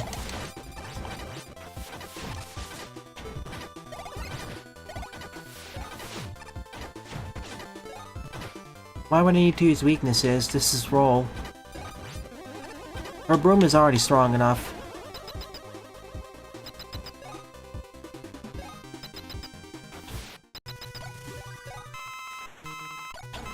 Okay, rematches, I guess. Or you.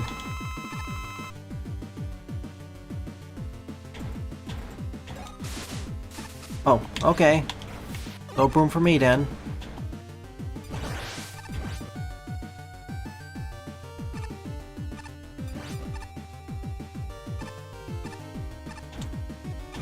Hurry up.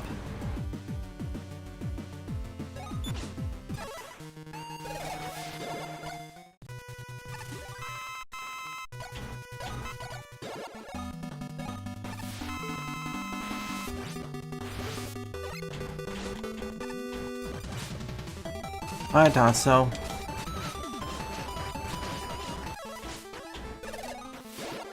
Another smiley face.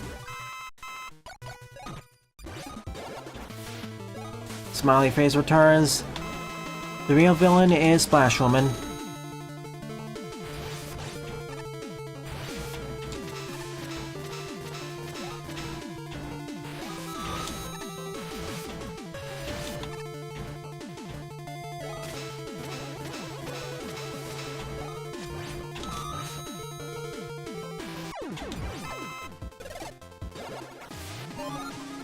Okay.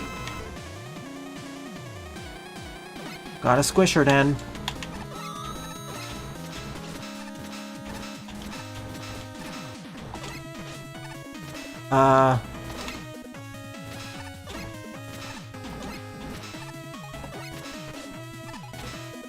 Of course, it doesn't decide to cooperate.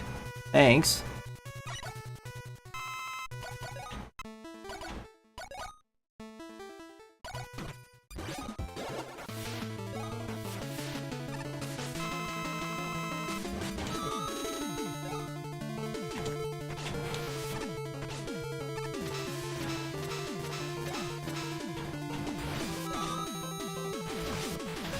Well, it's right in the description, it's gonna be rhythm-based.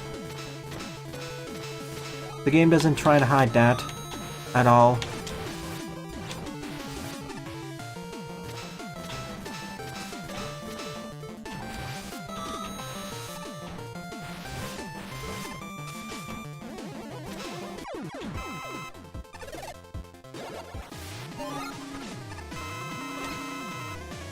Okay, limited ammo for this. Are you...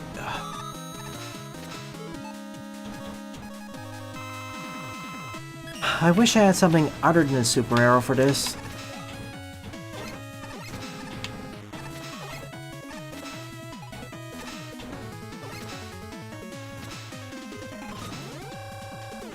Oh, okay. I getcha. Squish.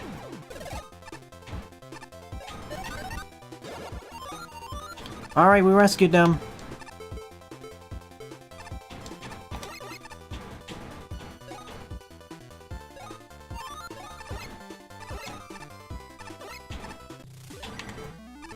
Mission accomplished.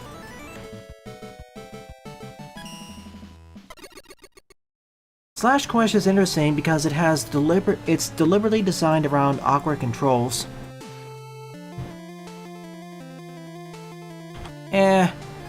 Rather forgettable stage. Each of the sections didn't really stand out in any way.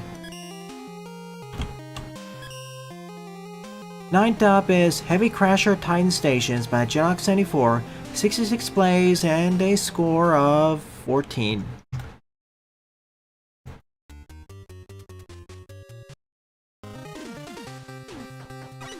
In we go. I wish in Magletree we could half charge the brake dash. That's the one downside of using that weapon there.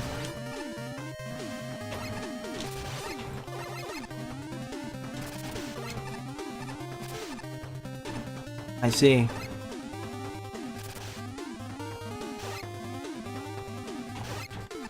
Okay, it needs to be lined up perfectly.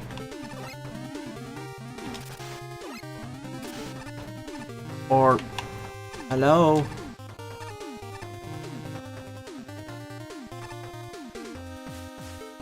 Dying to Dungeon is technically a card-based game, yeah. Okay. Power adapter time.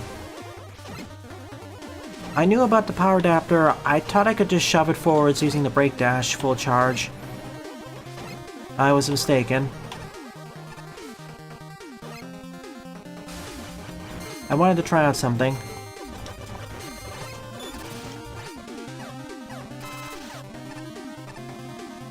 It's not that I forgot, it's just that I was trying to test out something.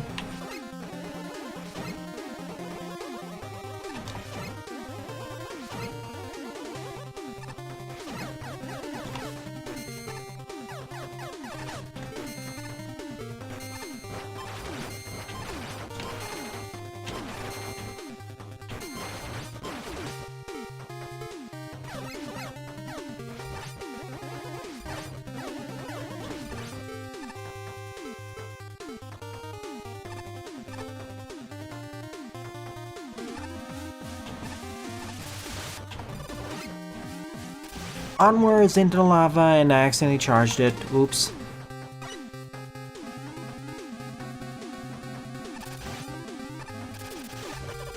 Force of habit using the charge shot instead.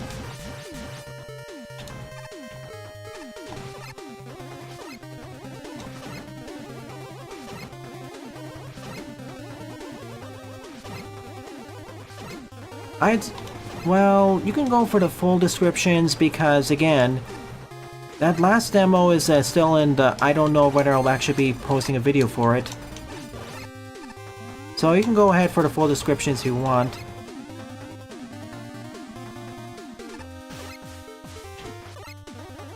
I don't think it's worth it to just wait for one of them.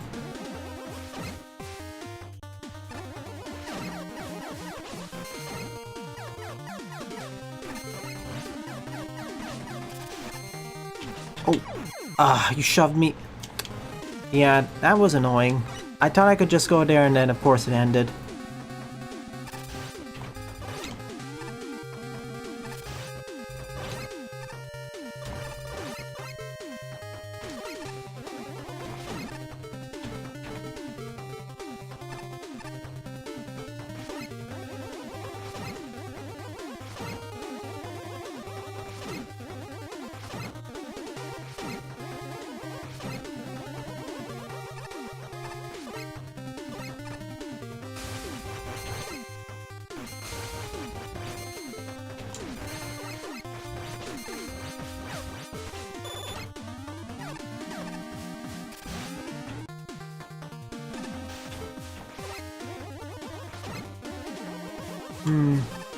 The first death was more my fault, this one was more due to unexpected behavior.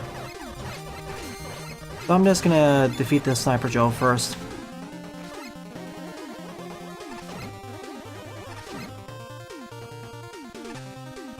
Nah, it's not World 1, not as elaborate design. Well, World 1 has not as elaborate design as this. Alright, I'm in.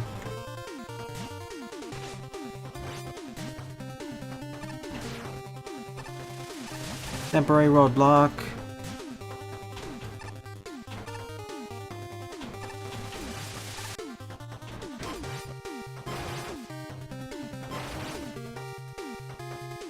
Okay, we're back here after 4 minutes of delay. Full restore of everything. Magnetism.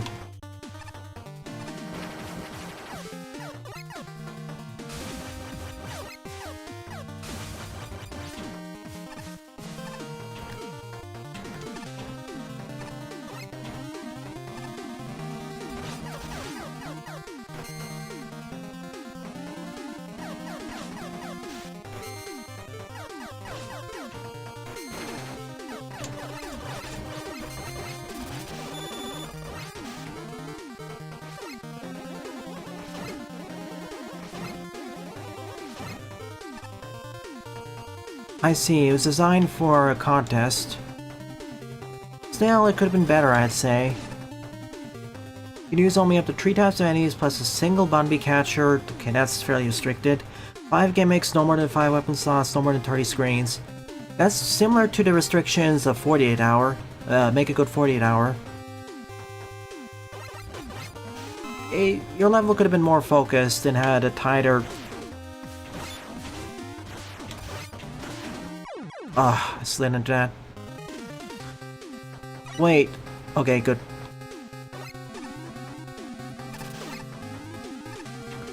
By focusing on 3 unrelated screens, it just diluted the focus of the stage, so nothing really felt memorable.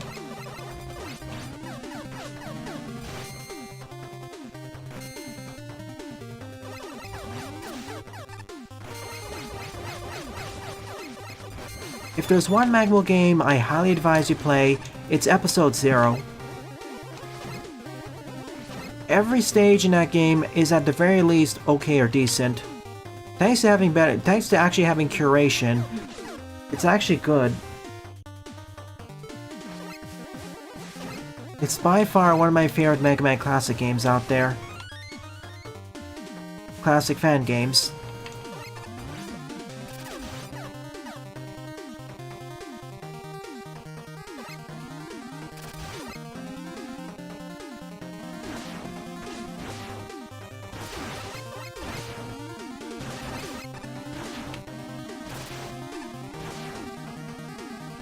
Yeah, level 2 I feel was... Looking at the way it's playing it, level 2 should have been easier. Even when I was playing it, that was too difficult. Okay, I see.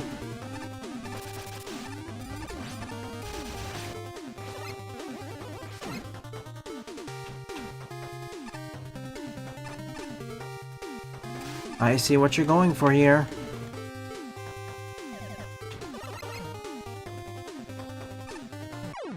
And get squished.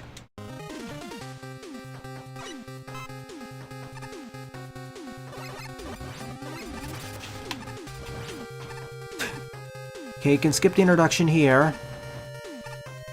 Ow. And skip this one too.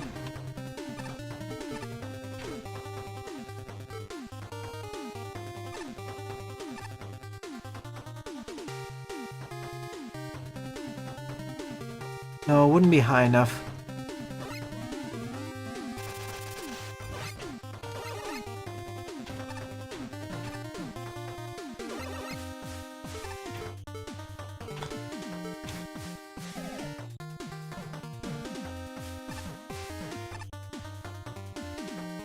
Oh no. That's it. I'm not gonna fight 4 Gories with over 20 HP apiece. I'm just gonna brain flush them out.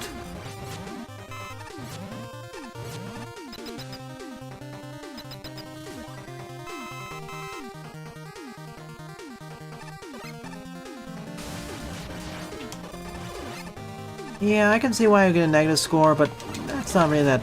That wasn't that hard. Okay, you can't get shoved through.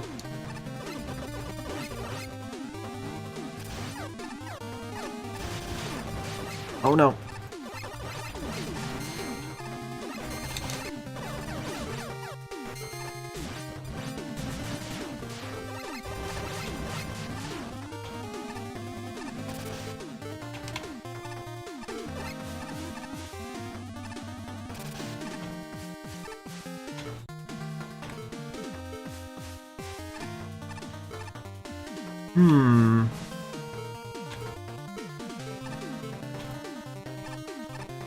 This is the easy button route. Until this part.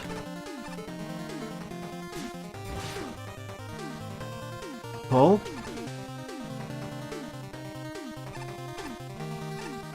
Okay. That was actually preventing the magnetism.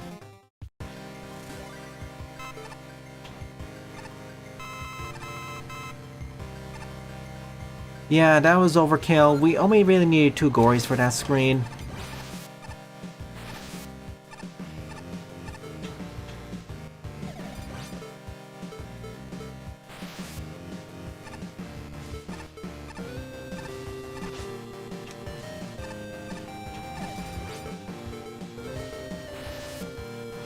Squish.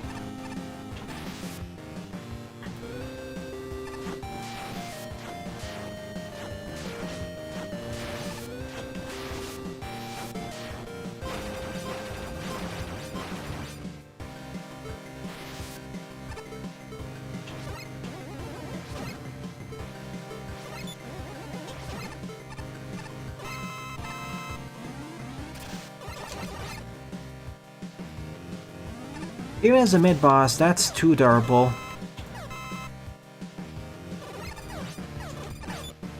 Like, that's very excessive.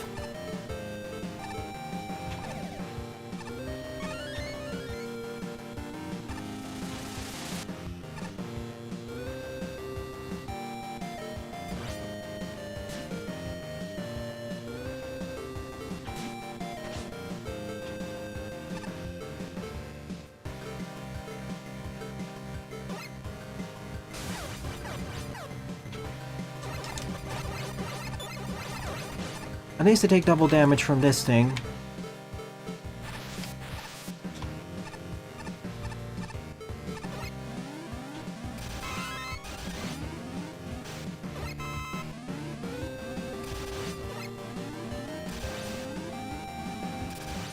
In we go.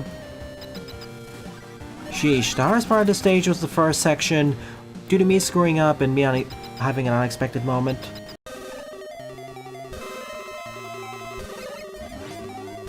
Well, it's simple. Kitsune Tales has a bigger fan base.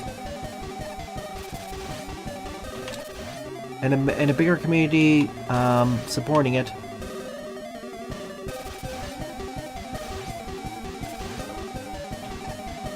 Time to fight Hard Anchor.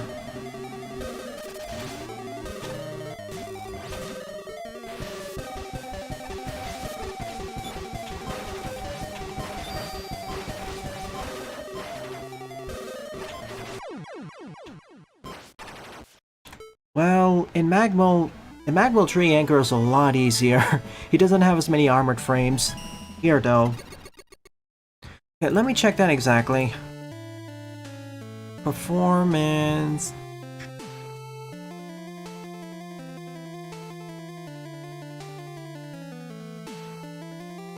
Okay, the best performing demo I had was... Stardust Demon.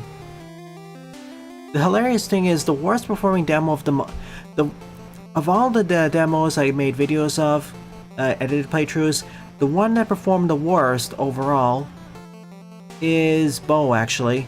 That only had 8 views. But that was to be expected because so many other larger channels covered the same game that why would they see a video from me, a much smaller channel, relatively speaking. Yeah, with these sorts of indie things, I have to be more nimble and cover stuff that other channels won't necessarily cover. Like, Stardust Demon was the most successful, followed by Metal Suits. Like, most channels haven't covered it or don't know about them, so people who do know about the game or want to understand the game, more likely to check out this channel. A decent stage. I like the crushers and the break dashing and punching.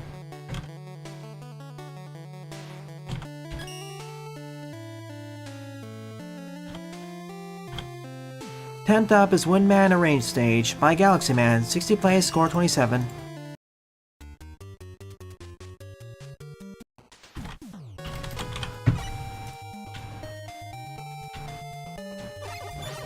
I'll be able to cover 1 or 2 more levels after this, then I'll have to close off.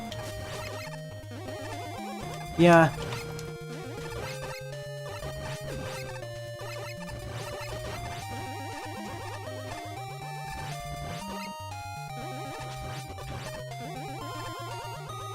Again, sooner or later I'll have to cover Hollow Knight.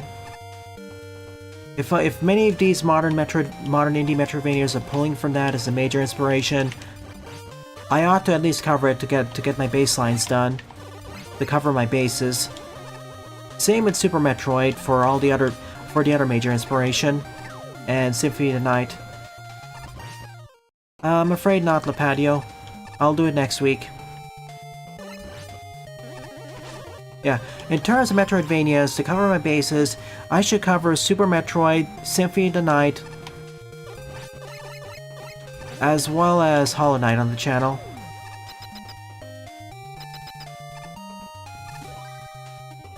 Enjoy! Don't feel bad if you have to change the difficulty settings lower.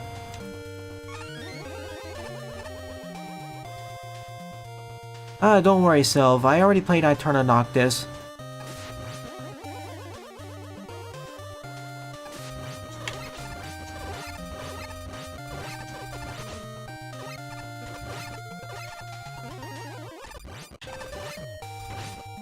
Well, I know more of this. Looking into the game's description and repertoire, I know what the story is now about. More about what the story is all about, but... Squish.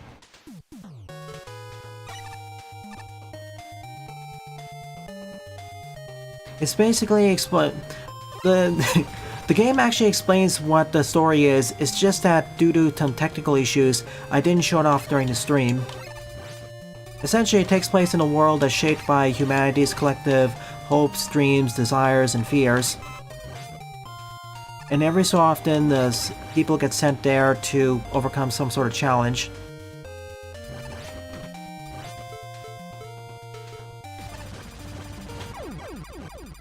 How are you supposed to get that shut off?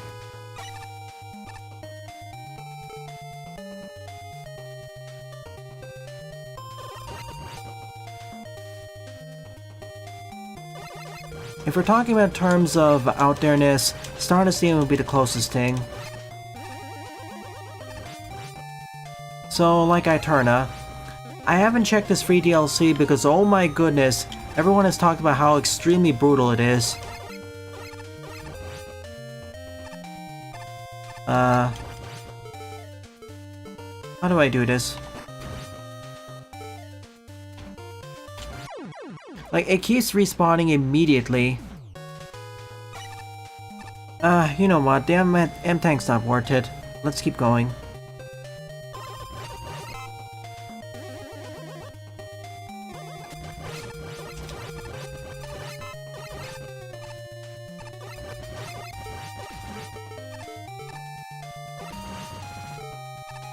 Very well, Flash Stopper time.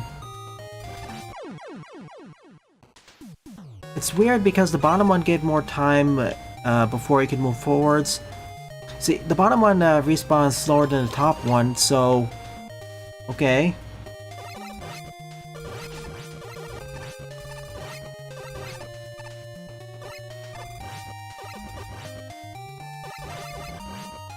I mean, we actually talked about the first game on the channel earlier, I think, thanks to Pixel Boy. They did mention it months ago. Years ago, I mean.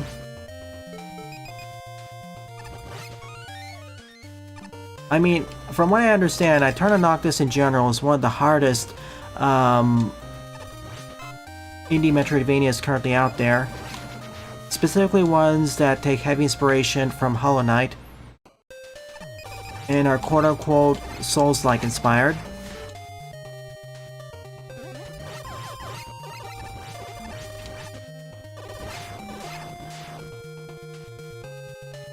One is a boss rush. The other is a boss rush plus platforming hell. Because following a certain point in Eterna, a halfway point, the bosses are not messing around, become brutal. Everyone. Like, by the end game, Eterna becomes difficult both in terms of the boss fights and platforming. Very difficult.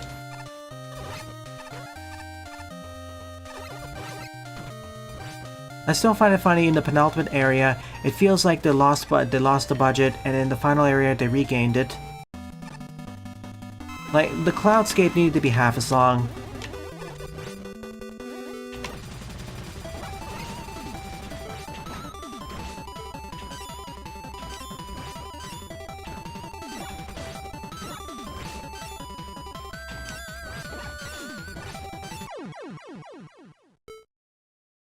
Okay, so like Eterna's endgame then.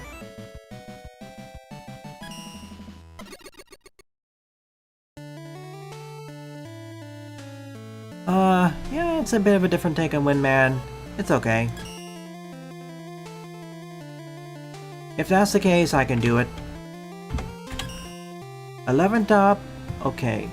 Yeah, this is gonna have to be the last one. Sorry, Matthew.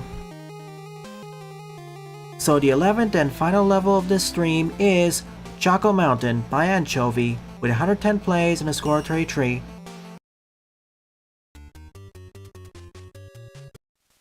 I do air slide Kaizo again. I can do it. Just grabbing this in case.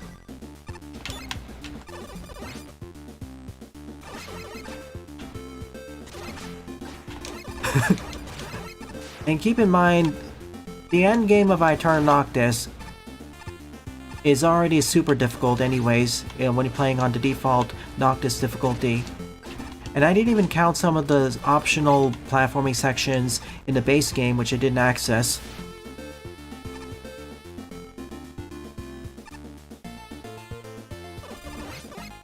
Oh. Hello, Mr. Scarday. Glad you can make it for the ending.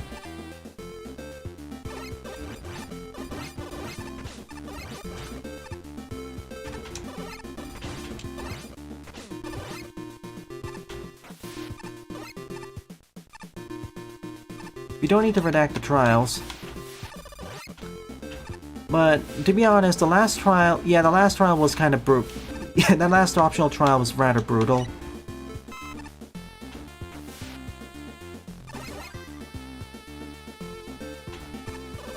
But, to be quite frank, some of the mandatory endgame challenges were as hard as that.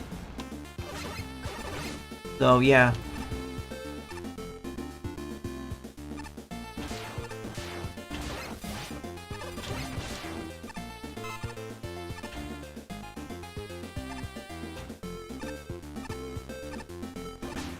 Yeah, LOL level. LOL music.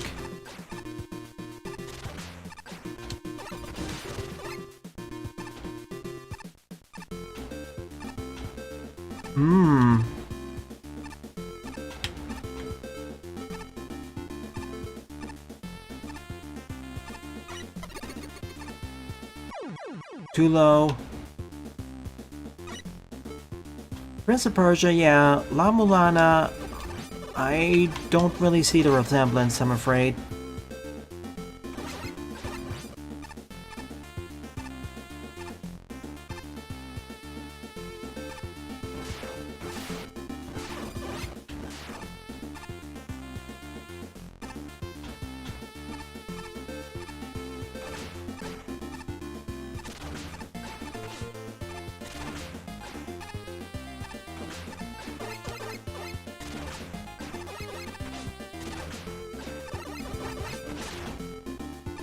Eek.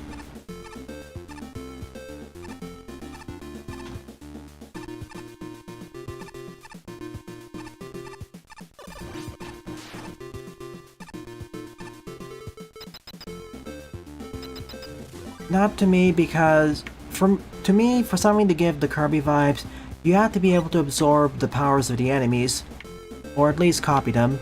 In that game, you aren't copying any powers, you're just getting them from the weapon pickups.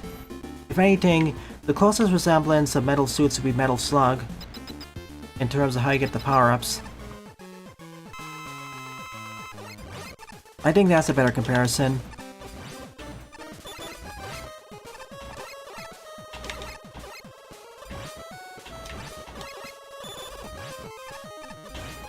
Okay, that's actually a good question. In what way does it give you Kirby vibes? Metal Suits, that is.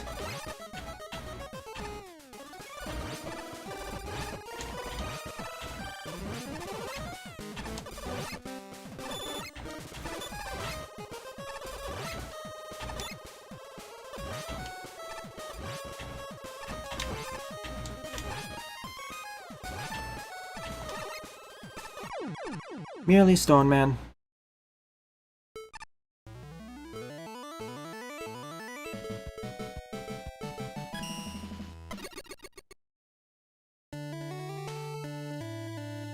functionality combat style of suits I could see, but multiple games have different suits with different special abilities. But again, for me, in order for something to be like Kirby, you have to be able to copy the abilities of the enemies, and then you get the suits. And I say copy, I mean direct copy, I suppose. In that way, Mega Man is similar, but with Mega Man, the power copying is more permanent, as in you can pull it back. You can pull from those powers later. With Kirby, it's more temporary. In any case, it's an okay to decent little level. I wish there was more meat to its gimmick use, but it's fine, I suppose. In any case,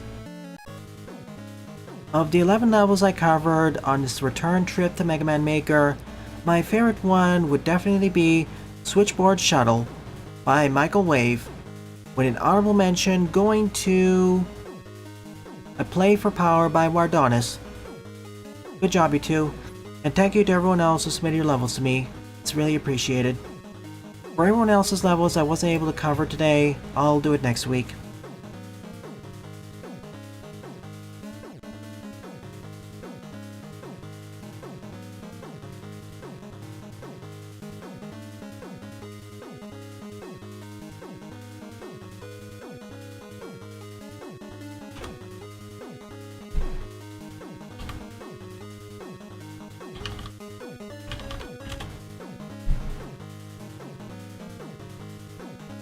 Let me check something.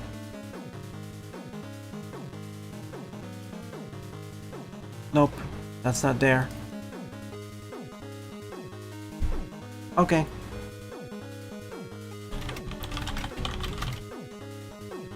Seeing who we just defeated, I know what to use.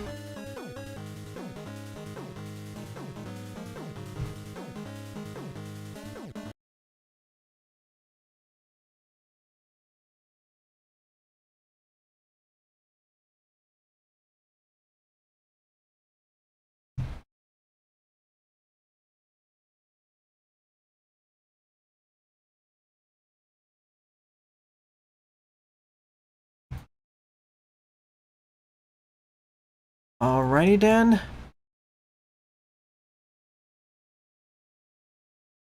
With all of that said and done, it is time for the art showcase. Bit extended. 9 souls.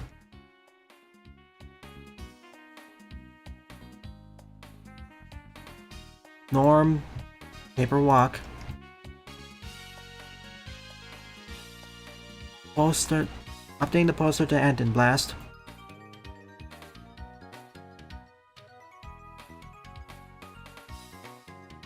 Okay, update sprites there. More of 9 soul stuff. Haven't encountered those well, I encountered one of those characters, the little brother.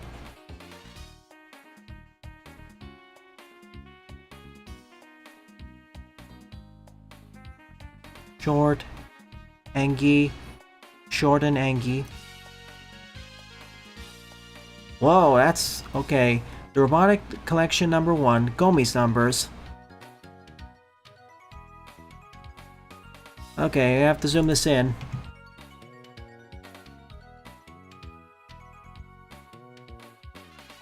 Whoa, does he have a shotgun?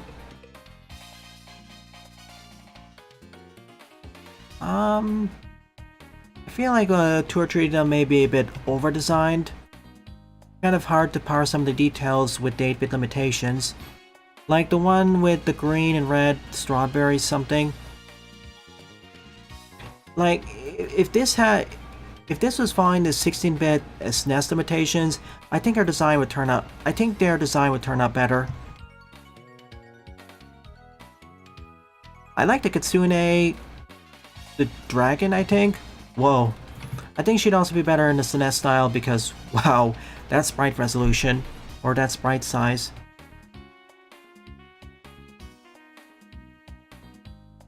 Yeah, at a certain point, if you put too many details in the design, the 8-bit limitations mean that it's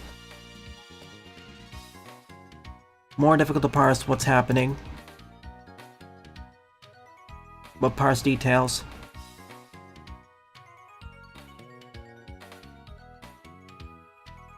Okay, Sunday Woman, Piero Man, Tusuta Woman, Bacillus Man, Mahom Woman, Starfish Man, Sakyo Woman, Billard Man, Furia Woman, Kitara Man, Angel Woman, Beach Ball Man.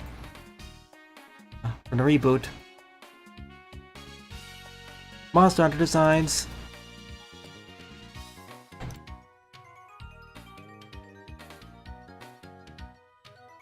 Again, over-designing is a relative term. I just feel with the NES limitations, the palette resolution limitations, if you compress it too much, details get lost.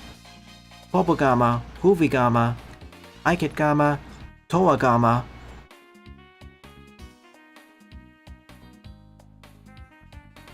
Roll Cheerleader by Miyata0529. Cute. Oh, it's supposed to be piezo. Better quality. Yeah, okay. Now our design looks a bit sharper. It was kind of blending the pixels together. Okay, same with the number tree from the right.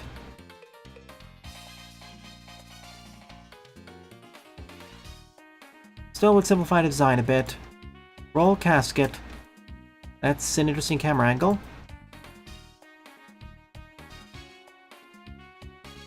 X and Zero, brothers in arms.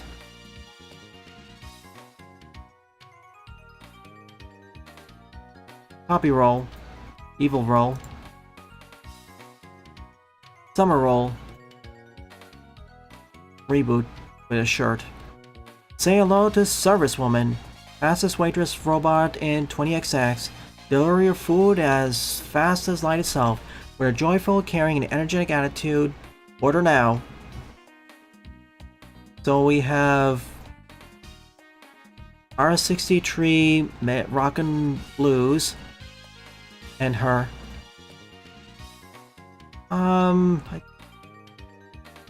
It's on the cusp of it between over-designed and fair design. It's just a mixture of red and white at the bottom is a little bit messy to me.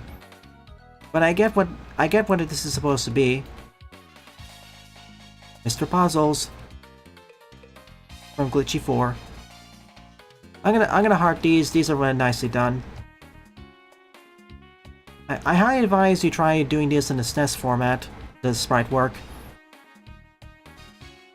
Mountains and beaches. From Reborn Evolved.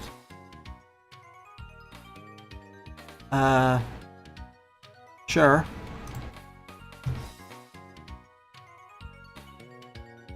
Sure thing, Buster. Let me go to the meme section, then we'll start posting. Yeah, there's a certain elegance to simpler designs, but there's a balance between being too simple and too complex. But for limited resolutions and palettes like 8-bit style NES, I feel simpler designs stand out better. Oh, congrats, Oscar. Thumbs up to you. Another saw the Gomi's numbers and huh? Who's the Skull Lord? Whoa. Okay. Gomi numbers part 2.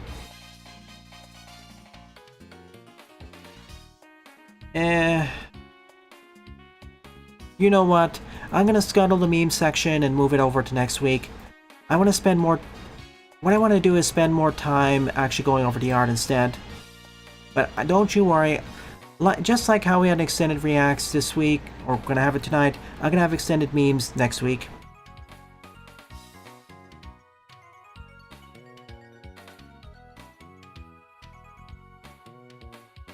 So let me shuffle this around a bit.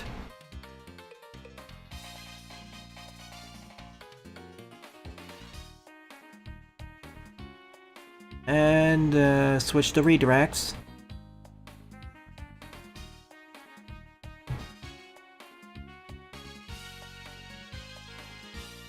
Tomorrow, I want to keep the evening clear. Keep in mind though, I want to keep my average retention up for viewers because that also affects whether I get keys or not. Alright, let's see the Gomi numbers up 2. Yeah, usually we don't get this much art, but I've been slacking off in this section, so we have a lot of neat stuff. Ooh, Genie Woman. Again, see, with a better resolution, her design would be better. Her design would be less messy, but with the palette limitations, this looks kind of... I get what she's supposed to represent, how she's supposed to look, but... it's like too much is happening here. Like with these two RM designs, I'm more happy because they're simpler, easy to parse. This one on here to the left of them is a bit on the edge. The mermaid design, yeah, I would reduce the number of colors by 1, I suppose. Maybe simplify the detailing. The knight is fine. Also on the edge is the bloom woman. Other two are okay, I'd say.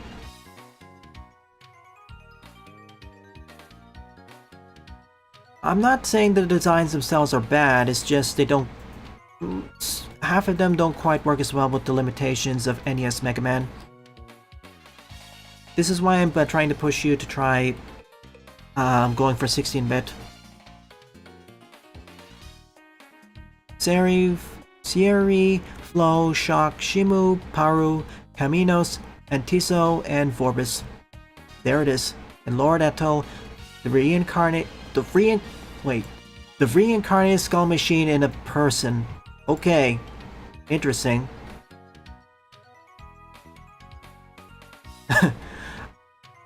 Characters being wide is a characteristic trait of Ulrich by this point. I'd like to make a train mini fortress boss. Ooh, blackboard. Okay. The inverted design gives it a very different feeling than this one. Yeah, this could work as a mid-boss.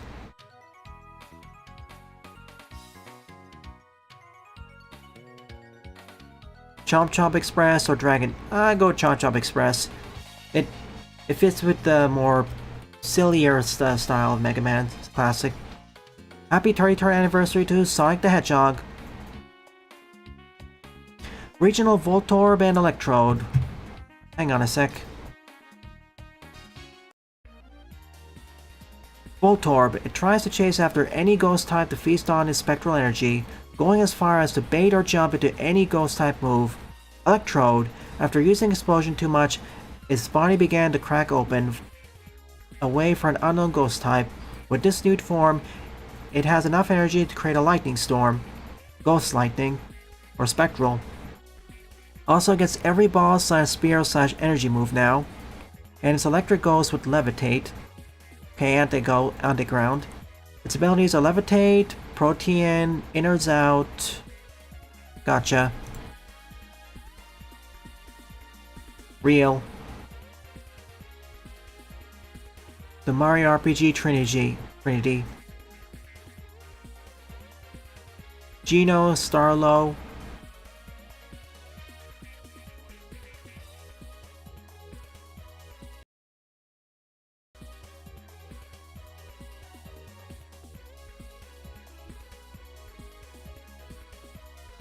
Sorry, I had a sneezing fit.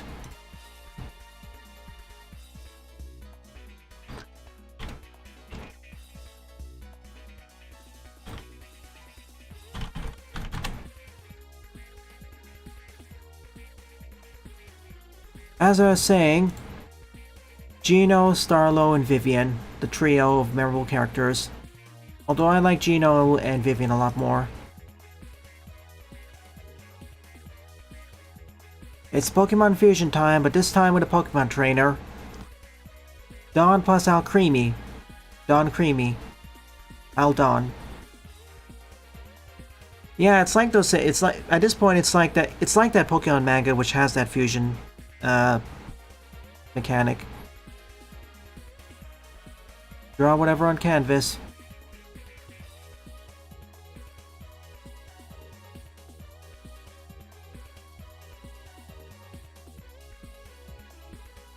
Sauce wasn't in pasta.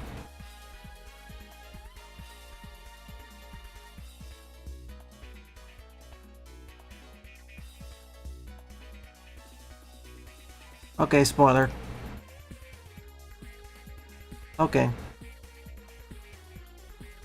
Oh my, okay. Well, thank you for putting that in.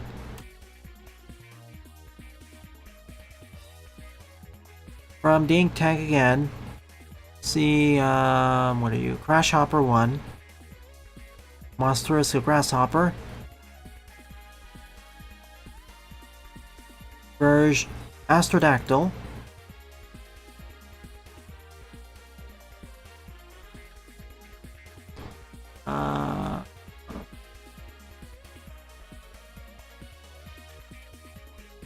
Oh, that's Crash Hopper 2, sorry. This is Astrodactyl. I was wondering why they didn't look like a dinosaur.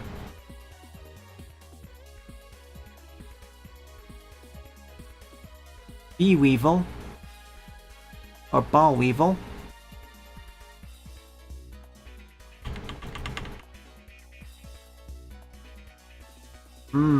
Heracross. Ball-Weevil 2.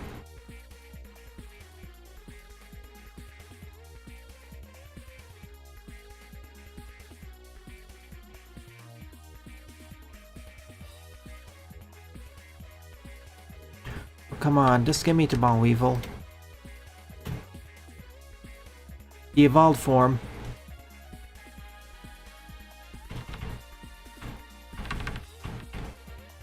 And the final evolution with a gold trimming.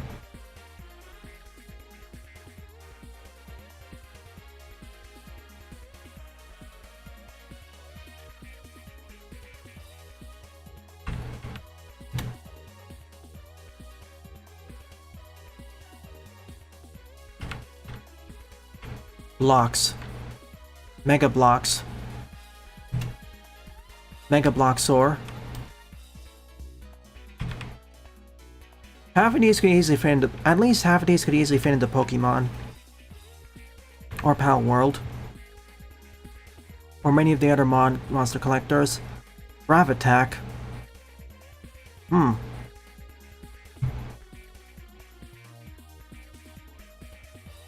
Okay, Crash Bang, Pop Off, Backfire, Rail God, Buggernaut, Spawn Taraj, Master Build, a Packed Mass. Various other and alien designs.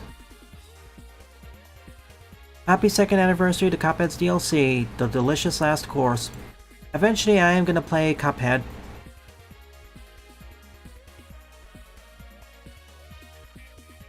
Same stats as Palkia, except these stats made this way because why do you need legs when you can fly through time like it's nothing? Also call back to Pokemon Mystery Dungeon with time gear for its ring. As a trade-off, remove its legs and ability to open its mouth. It now shoots a roar of time through its horns.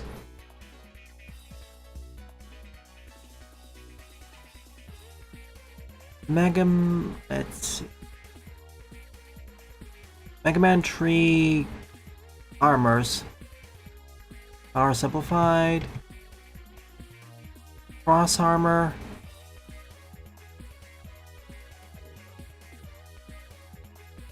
Cardinal Armor.